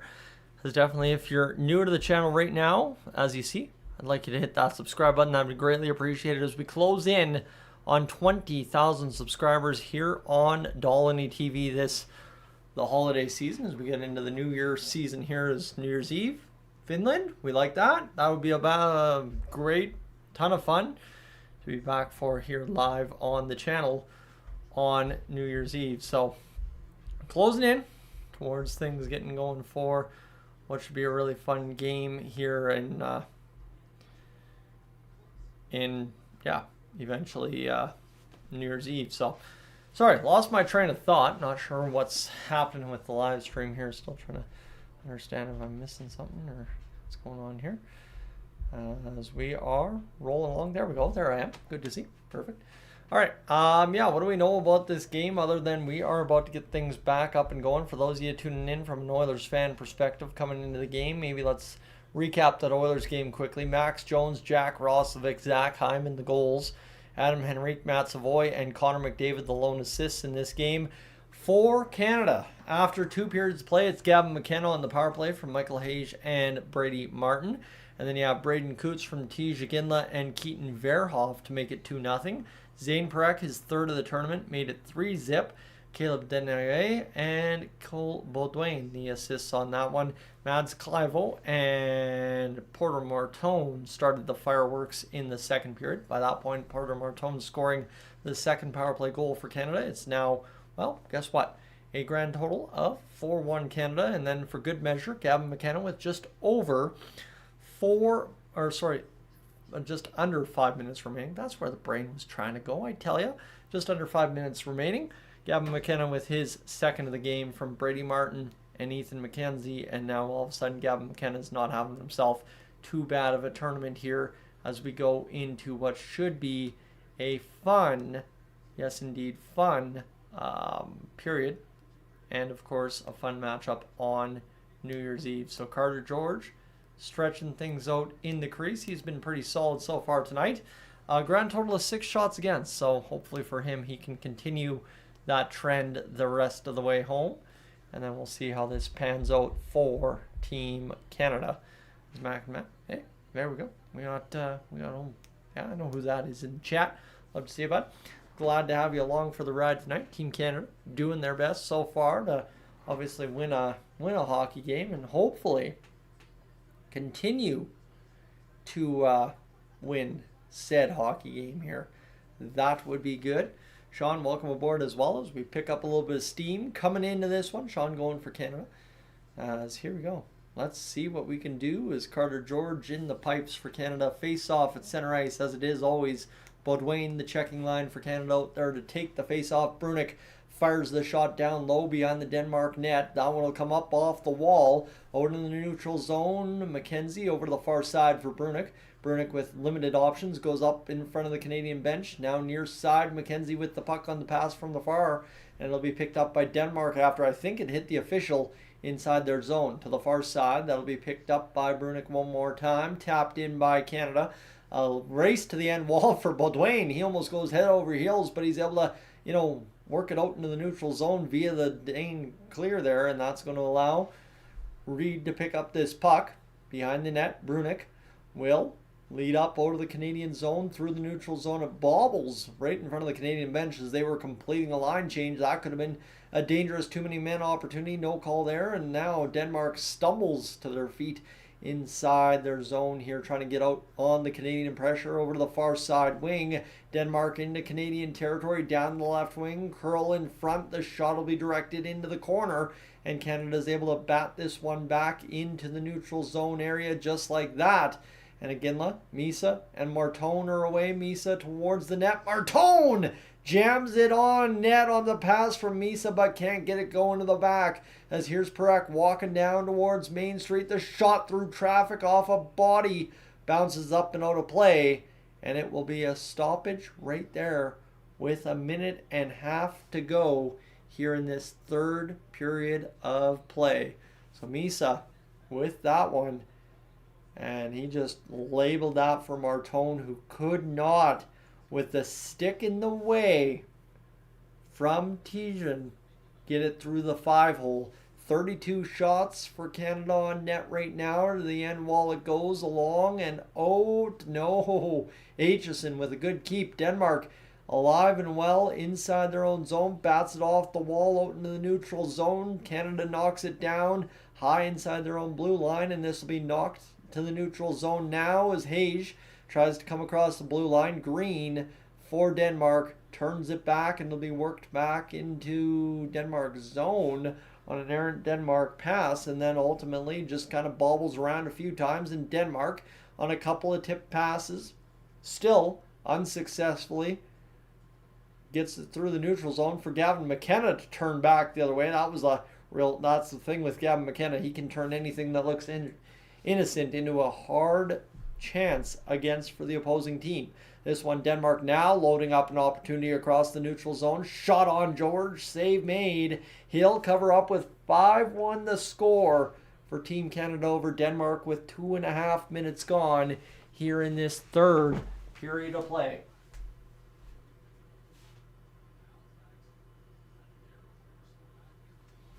That's for Canada. 5-1. Over Denmark, 32 shots on net for the Canadian side. They've been impressive in the shot total category so far tonight, and at least as well a little bit in the goals for category. So face off, one back. Reed will jam it out into the neutral zone. A tip play there as here comes Reshny in on net. Reshny to the backhand, never had a shot. To the blue line it goes for Verhoff, dancing around. Here's Reshny now. He'll play it to the near side for Reed. Reed will take contact and picking it up. Luchenko back along the wall, leaves it there for Reed over to the far side. McKenna in front. Reshny can't. Sorry, not McKenna. That's Coots. Can't jam it as this will be picked up by Verhoff. He'll turn it over at the blue line now, starting back the other way. Still good strength in numbers for Canada. Denmark a shot from the outside, a save for George. And we'll have a stoppage and play with 16:56 to go in this third period of play. So Canada continues to wind down clock. Now 33-8 the shots on goal. Can Denmark hit 10 will be the question as this period wears on. 16:56 to go in the third period. Face off down between Denmark and Canada. The shot fired towards the net goes wide over top. Now battling to the near side along the wall. Denoyer sees it worked there by Denmark, back into their own zone on the clear by Canada. As they will roll around to the far side wall, cut off. Sam O'Reilly with the puck, coming out of the corner. A shot towards the net. Baudouin just could not get that one on cleanly. Here's McKenzie, the shot towards the net off the end wall. Picked up again by O'Reilly to the blue line one more time. McKenzie over to the far side for Brunick. The shot through traffic goes wide of the net again. Canada doing a good job so far tonight as well defending the net. It's been a good game so far from them on that one. The one weird shot. As this one to the far side for Brunick inside the Denmark zone. It'll be picked up back to the blue line and one more time. Denoyer with the puck will look around the wing. The shot fired around to the far side. Picking it up, Brunick back to the blue line. It'll be a play for Baudouin at the line for McKenzie to keep it alive. He did. Denmark the second effort to get it down the ice with 15:49 to go here in this third period of play. McKenzie with the puck will pick up behind the net, firing up the middle of the ice across onto the stick of a Denmark blue liner. It'll be tipped back into the Canadian zone on the shot through the neutral zone. Here's the opportunity now for Aitchison to load up Misa on the right wing in the neutral through the attacking zone. Backdoor was Martone, but he just couldn't fire it home. Here's Misa, short side, scores. Just like that, the dull reaction out of Canada, the dull reaction out of Denmark. But yes, indeed, that puck is in the back of the net, and Canada takes a 6-1 lead just like that. You'll love to see it there, as that was a great rush end-to-end for Misa as he loaded up just shy of his own hash marks and got going in a hurry. And then the opportunity then for Martone over to Misa, back of the net. He needed that one bad. He got it. And now Team Canada up 6-1 with a little bit remaining here in this, the third period, my dude, I'm going to tell you, you do see gray hair. You are not mistaken. I actually went to the barber shop today and asked if they could put more gray hair in my hair, just as I stopped looking at little fragments along the way. As this Denmark inside their own zone off the face-off at center ice, 34-8 the shots on net. This one comes in behind for Danford. Danford will leave it for himself along the wall now. Roll it around to the far side. Michael Misa, the goal that makes it 6-1 for Canada. McKenna now coming back the other way. He'll guide it over to Aitchison. Aitchison looking to the middle of the ice for Hayes. That one does not make it through, and now loading up Martin inside his own zone to the near side across the line for Hayes into the Denmark territory. Turn back, and here now 1-on-3. Denmark coming back the other way. They can't get it going, and Reed looking to battle this one off the end wall now as it's picked up by Denmark one more time. Turned over to Canada. The clear out of the zone successfully. Hayes across to the far side. Here's McKenna in on net. Dangles home the 7th goal of the game for Team Canada. The hat trick for Gavin McKenna. What an absolute treat of a goal that one was. And oh goodness, Gavin McKenna, the hat trick at the World Juniors here. Absolutely unbelievable hand-eye stick work all the way home on that goal. A great find there by Michael Hayes on the pass. He's connected twice with McKenna and just walked right around Tijan to find the back of the net on what was the 7th goal of the game for Team Canada. A pass right through the Denmark defender and right to the back of the net it goes for Gavin McKenna as he stepped around Tijan, tucked it on the near side post and made no mistake on that one. So there you go. Canada up 7-1 against Denmark as we continue to roll up here.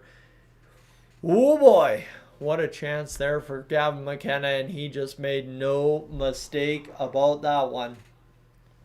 You'll love to see it. So now, what does Denmark have in the tank as somebody throws their fake helmet on the ice? You'll love to see it. Or is that a real helmet out of the crowd? I'm not 100% sure. Gavin McKenna, he's enjoying it nonetheless. 36-8. The shots on goal for Canada here is Reed.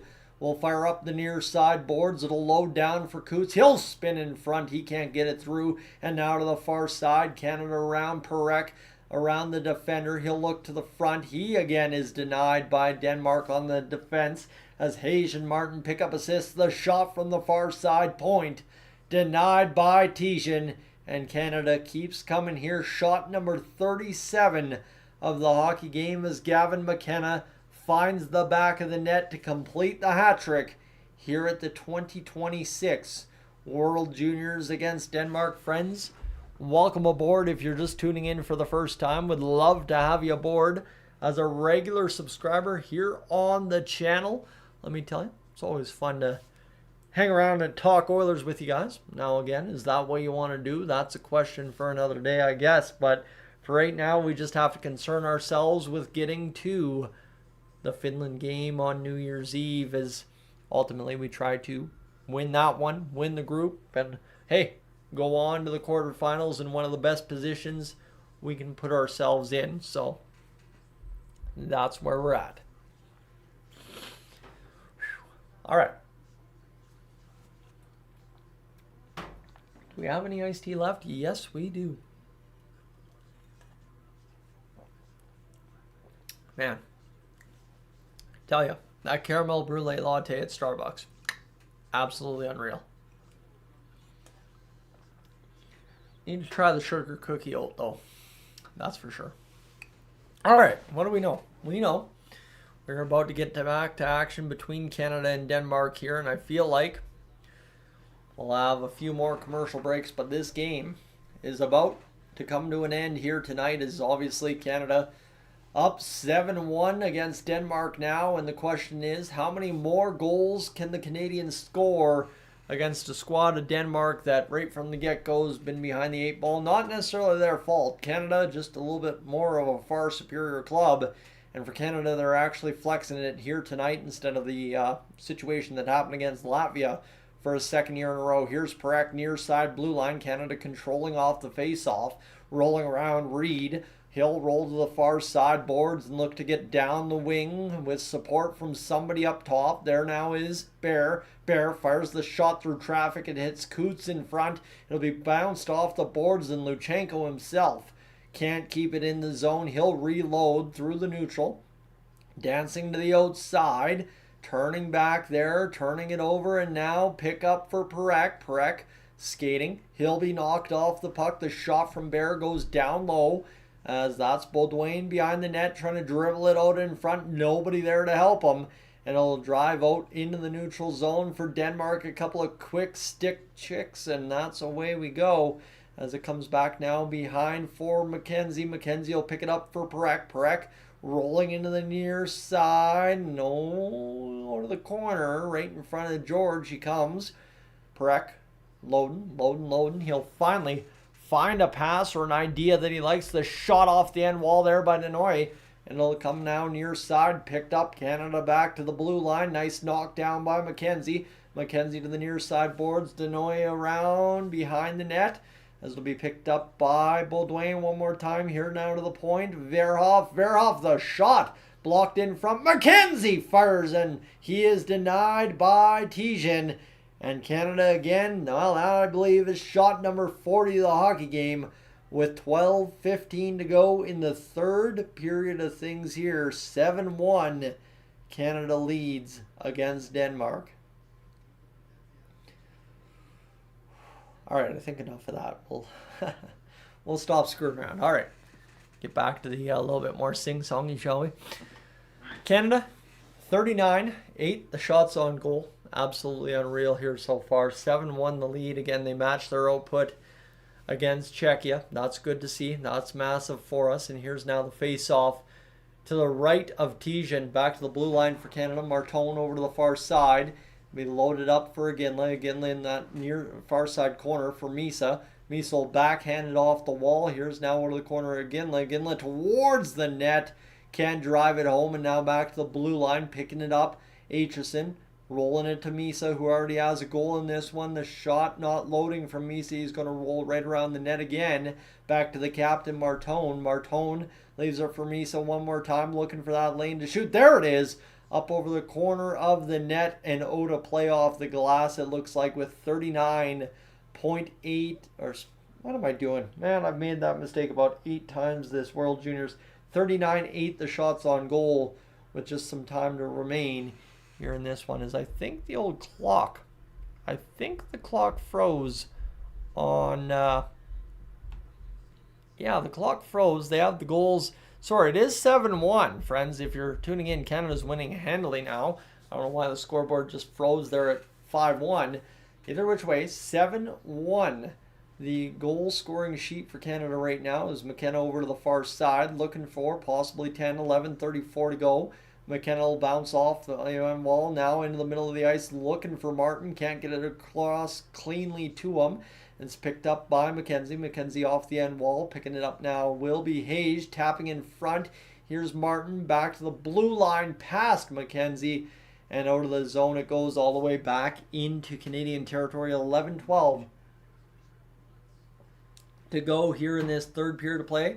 Across the line, Martin tapping in front off of the heels of the Denmark player in front. McKenna rolling along to the far side boards. Brunik will leave it there for Hayes. Hayes, dipsy doodle, dancing dandy towards the net. The shot fired. It's blocked in front, and here comes Denmark. Tapping it out off a skate of a Canadian player into the bench. And yes, indeed, Canada has 40 shots on net. Both the goals are 7-1 for Canada right now.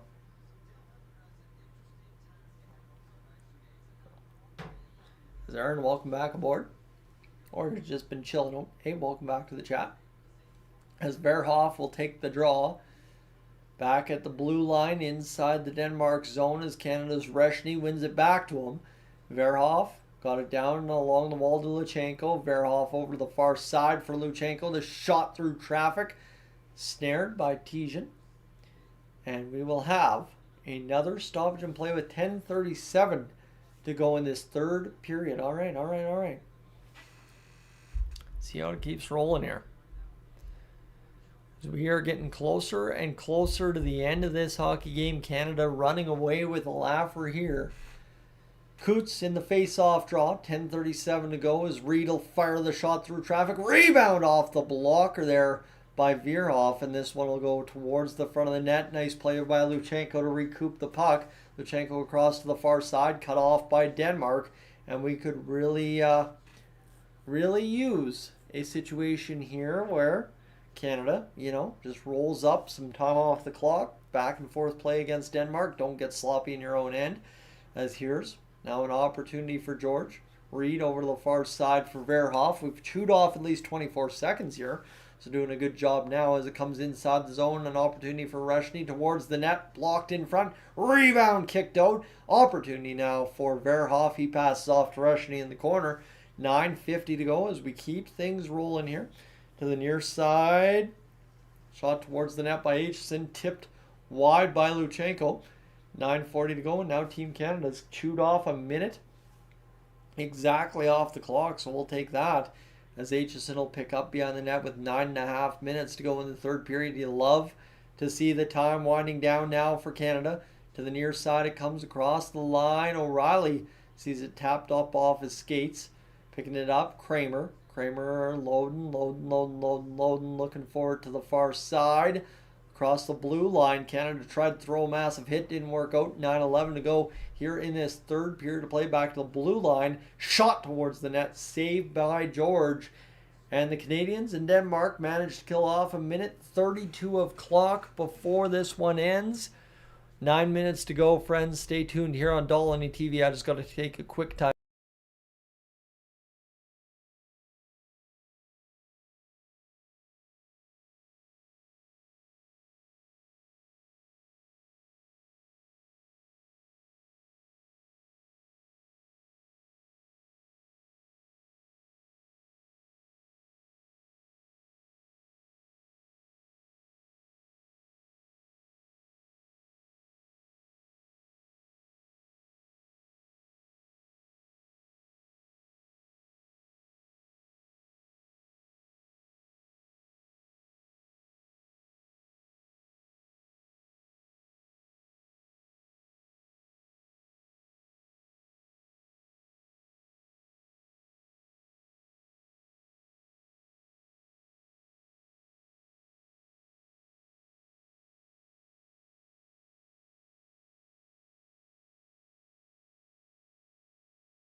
All right, let's keep rocking and rolling here, friends. The squad going. Canada, 7 goals, 9:03 to go in the third period. Puck's fired in behind the Canadian net. Here's McKenzie rolling along the wall, battling there Misa. Be wrapped up there and picked up by Martone over to Iginla. Iginla will come down near side for Canada. Iginla down the left wing towards the net. Misa with the goaltender down and out. And it looks like Tijan just kind of fell on that puck. I was going to say Feldberg, so that's the Latvian goaltender from last year's debacle against Latvia, but never mind me. We're good to go here. And Martone just rolling that one around there, trying to fire this one going towards the net. Tijan able to cover that one up. Face off. Inside the Canadian zone, it's tapped out by Denmark. Sorry, inside the Denmark zone. 7-1 the goal count right now for Canada. 40-10 the shots on goal. 8.5 to go in this third period of play. Puck's coming back the other way for Martone. Martone, a nifty move through the neutral. Here's Iginla. Iginla, the shot towards the net goes wide. 8:18 remaining here in this third period of play. Battle along the wall. Misa with the puck. Misa rolling towards the net. He will be checked off that puck. Now Brunick with a good recovery. Again, helps it on to Martone. Again, behind the net, slipping towards the front, trying to get a shot on net. Can't do it. Martone with the puck. Near side blue line.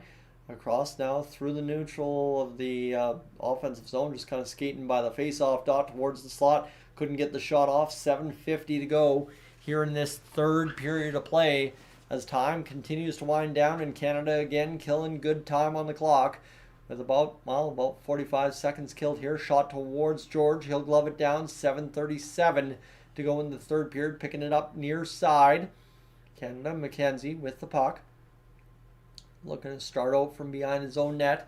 Picking it up now, McKenna. McKenna head up the whole way. He'll get it over. Over for Hayes. Hayes in on net. Stopped by Tijan, who just absolutely freezes that puck in whatever form he was already in, so as he didn't give up a goal with 7:19 to go in this third period of play. A great play there from Tijan, that's for sure. Just kind of froze up, held position, made sure that puck didn't bobble past him. And Hayes, a really good opportunity there in on net. Kind of sliced through the Denmark defense, turned Olofsson inside out, but could not score the goal that puts this one to bed 8-1. So with 44 shots on goal, Canada continues to look. This one off the face-off, Reshny rolling up back into the blue line area of Canada, as the nice clear there on the attempt by Denmark was able to turn back Canada for at least a few seconds. Around to the far side, Bears got it out all the way to the neutral zone for Reed, out of the Denmark zone. Perek can't connect the pass, and it'll still be played forward by Reshny off his shin pads. He'll shuffle towards the front of the net, and Denmark's able to get it clear, and we're inside the last 7 minutes to go here in this third period of play. We'll have an offside whistle at the blue line with 6:48 to go in this third period. So Canada continues to wind down clock against Denmark here, as we're getting closer and closer to things ending in this one tonight. Thanks for sticking it out with me here, friends, tonight. Appreciate you hanging out, as it has been a awesome game so far. I think Canada scoring a ton of goals, obviously. Very well needed out of this squad, and very good to see out of this squad here tonight, as this one along the end wall, picking it up now. O'Reilly trying to bat this one towards the front of the net. It'll be Denoy around the near side, as he will see it. Trying to roll over to Baudouin. It does. Baudouin over to the corner. He'll go back to the blue line. The shot from distance, tipped in front. Near side bounce. Denmark able to clear it back to the blue line. Aitchison along the wall. We'll have O'Reilly set the table for Denoyer. Now Aitchison spinning off a check, trying to get this one free. He dances through traffic and successfully navigates all the way down to Sam O'Reilly. O'Reilly around behind the net to the near side boards. High point in the near side. He's hauled down. Denmark doesn't take a penalty. I don't think the officials will be calling too many penalties that aren't egregious on Denmark here the rest of the way home. 5:50 to go here in this third period. Denoyer back the shot for Aitchison. He scores. I'm not sure if Baudouin got a tip in front, but Aitchison joins in on the party. He's got himself a goal at this year's World Juniors, and Canada keeps things rolling 8-1 with 5:44 to go. There you have it. Aitchison with a big time goal. And Aaron, while we have a second to talk things over, hey, all good. I get it. It's not easy. I myself struggle from the old mental health, so I got you. I mean, that's probably part and parcel for what was going on with that Oilers Flames stream there on Saturday night, was it? I don't even know. 8-1. 45 shots on goal for Canada. We're inside the last 5:45 to go in this third period of play. Off the end wall, Canada, great play there along the wall to take down Clivo and not obviously hurt him, as this one's coming now here down into the end wall, picking it up around far side. The Denmark player tried to clear, shot on net, and Porter Martone just scored from an impossible angle on the wrong side. You know, Leon Draisaitl does it, but as Porter Martone from that angle, that's hard as you can imagine to do, and he's found the back of the net to make it 9-1, and Canada officially has a brand new all-tournament goal record here against Denmark. It was 8, now it's 9, and here was a great play by Misa. I mean, the player just flipped up on the puck, and what a shot there from Martone. Shoveled that one home instantly. As fast as it could come to him, he was having it off his blade. That's in a hurry as it goes through underneath Tijan. And I mean, that is Martone showing why he is the captain, firing the puck that way. That's what you want to see out of your captain every chance you get. Again, you got to remember this. Denmark, though, don't get too excited there, Tice. As 9-1. Canada leads this one, backhanded into the Denmark zone. 5:14 to go, and this one's now just, you know, you'd love to see Canada make it 10. You'd also love to see this one just mercifully end as Martone, his third of the tournament from Misa. Back now for an opportunity for Hayes. Coming in on net on the breakaway. Hayes tries to tuck it. 5-hole denied by Tijan. And now Brady Martin with an opportunity inside the offensive zone. Hayes can't get the puck to settle on the clear by Denmark. Back down the right wing. Here's Denmark looking to pass the puck off to the middle of the ice. The shot gloved up by Carter George. And with 4:41 to go here in this third period to play, a 9-1 score rolls up to a slow go here. And yes, Art, your score on the screen still says 5-1. Yes, it would. TSN's website actually froze at 5-1 at the end of 2 for some reason. Not entirely sure what happened there. So we're rolling along here tonight on the broadcast, friends, as we continue to get closer and closer to the end of this one. Of course, we're looking real good on the back end of the stream here. I definitely didn't expect things to pop up as much as they did here on this live stream, just simply because it was Denmark, and I figured people were probably just going to take a pass and take the win kind of deal. But I do appreciate everybody coming to hang out here tonight, and you know, all in all, is over 350 hours watched, so that's a sign of a pretty good dang live stream in the middle of December. So thank you again for hanging out tonight. Do appreciate that. And of course, the nice part is the Edmonton Oilers won tonight. That's, at the end of the day, all that matters. Max Jones, Jack Roslovic, Adam Lowry, Zach Hyman, the goal scorers, and a big-time victory for the Oilers over top of the Winnipeg Jets. So Canada versus Finland. This is the big one. New Year's Eve. That's what matters. We'll get things going for the face-off. Inside Canada's territory, will be flipped out into the neutral zone. This will be across the Denmark line. 4.5 minutes to go in this hockey game's third period. Out back towards the Canadian end. Denmark flipped it out. 4:25 on the clock. 46-11. The shots on goal for Canada. They wanted to shoot more. That they have here tonight. Also, TSN doing a much better job updating shots on goal than they have most of the tournament. Across to the near side. It'll be rolled into the Denmark zone. Looking to play that puck is McKenzie as it came out. Now inside his own territory, Brunick for Canada. It'll be tipped in and offside. They're going to rule it, or maybe an icing call there with 3:59 to go here in this third period of play. 2026 World Junior Championship, Group B. Latvia with 1 point. Denmark with 0.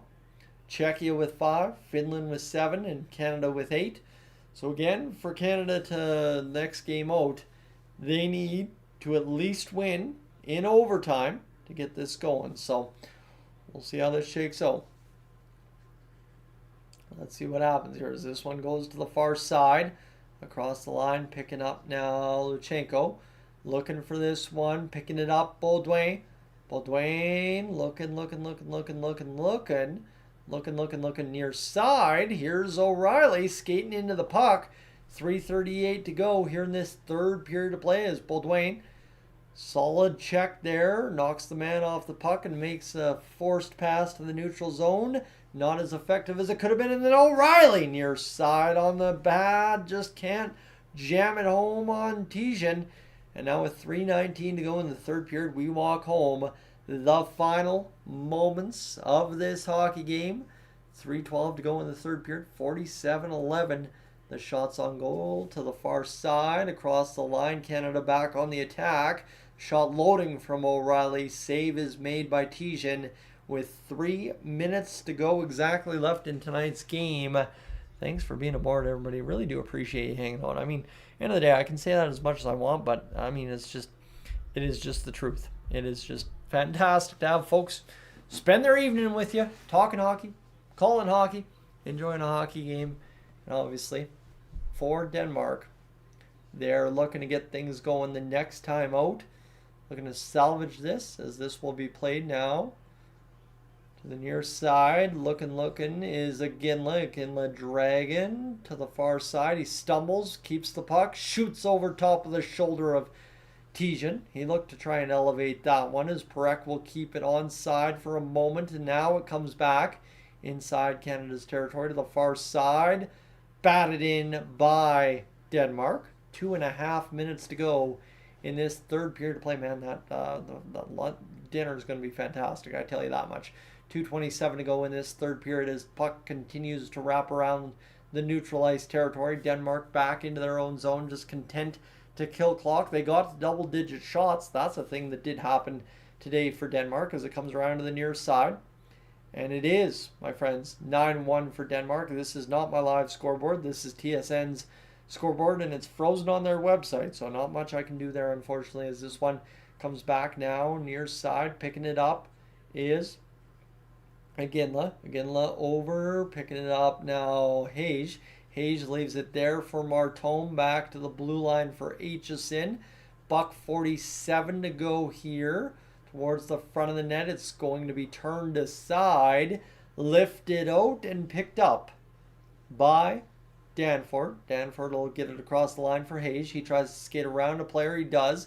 Skate around a second one unsuccessfully. And this will be fired back out into the neutral all the way down off a tip to Carter George, who rings it around the near side for Danford. Skating into it, $1:20 to go in the third period of play. Trying to skate across the line again was Martin. Couldn't do that. And McKenna will see it turned back the other way here. Across the line, Denmark looking. Backhand opportunity on George. Kicked out. Big rebound. No concern there for Canada as it'll be worked out into the neutral zone. And now Hage with the puck over to McKenna. McKenna skating in. That one's going to elude him, though. He was trying to dance in a little bit as McKenna will go across to the far side. Here's McKenzie. Back to McKenna. Tapped away from McKenna. 49 seconds to go. Kill the clock mercifully here if you can, if you're Canada, with 40 seconds to go. Canada again back up into the neutral zone. Denmark with 38 seconds remaining on the clock. Just a dump into the offensive zone. McKenzie in behind the net. He's going to load up one more rush or two more rushes for Canada. See how this goes as Coots down the left wing. He scored tonight off the pads of Tijan. Back to the blue line, McKenzie. Down to Luchenko to the far side. Tipped by Bear wide. 16 seconds to go. Verhoff knocked off the puck. Coots will come out, and it will be an offside at the line. I knew there was going to be at least one more whistle in tonight's hockey game. 11.6, and the Denmark fans applauding the effort of their kids here tonight. As we are going to rock the face-off just outside the Denmark zone. Redo the draw one more time because everybody got antsy. And the draw down. Count it. 9, 8, 7, 6, 5, 4, 3, 2, 1. Canada has won the game against Denmark. A solid 9-1 victory, friends. Thank you so much for being aboard for the ride here tonight on the channel. Appreciate everybody hanging out. It's been my absolute pleasure to have you along here tonight. I look forward to talking some more Oilers here in a moment. Stay tuned on Dolynny TV. For right now, though, the live stream is up and done. Canada wins 9-1.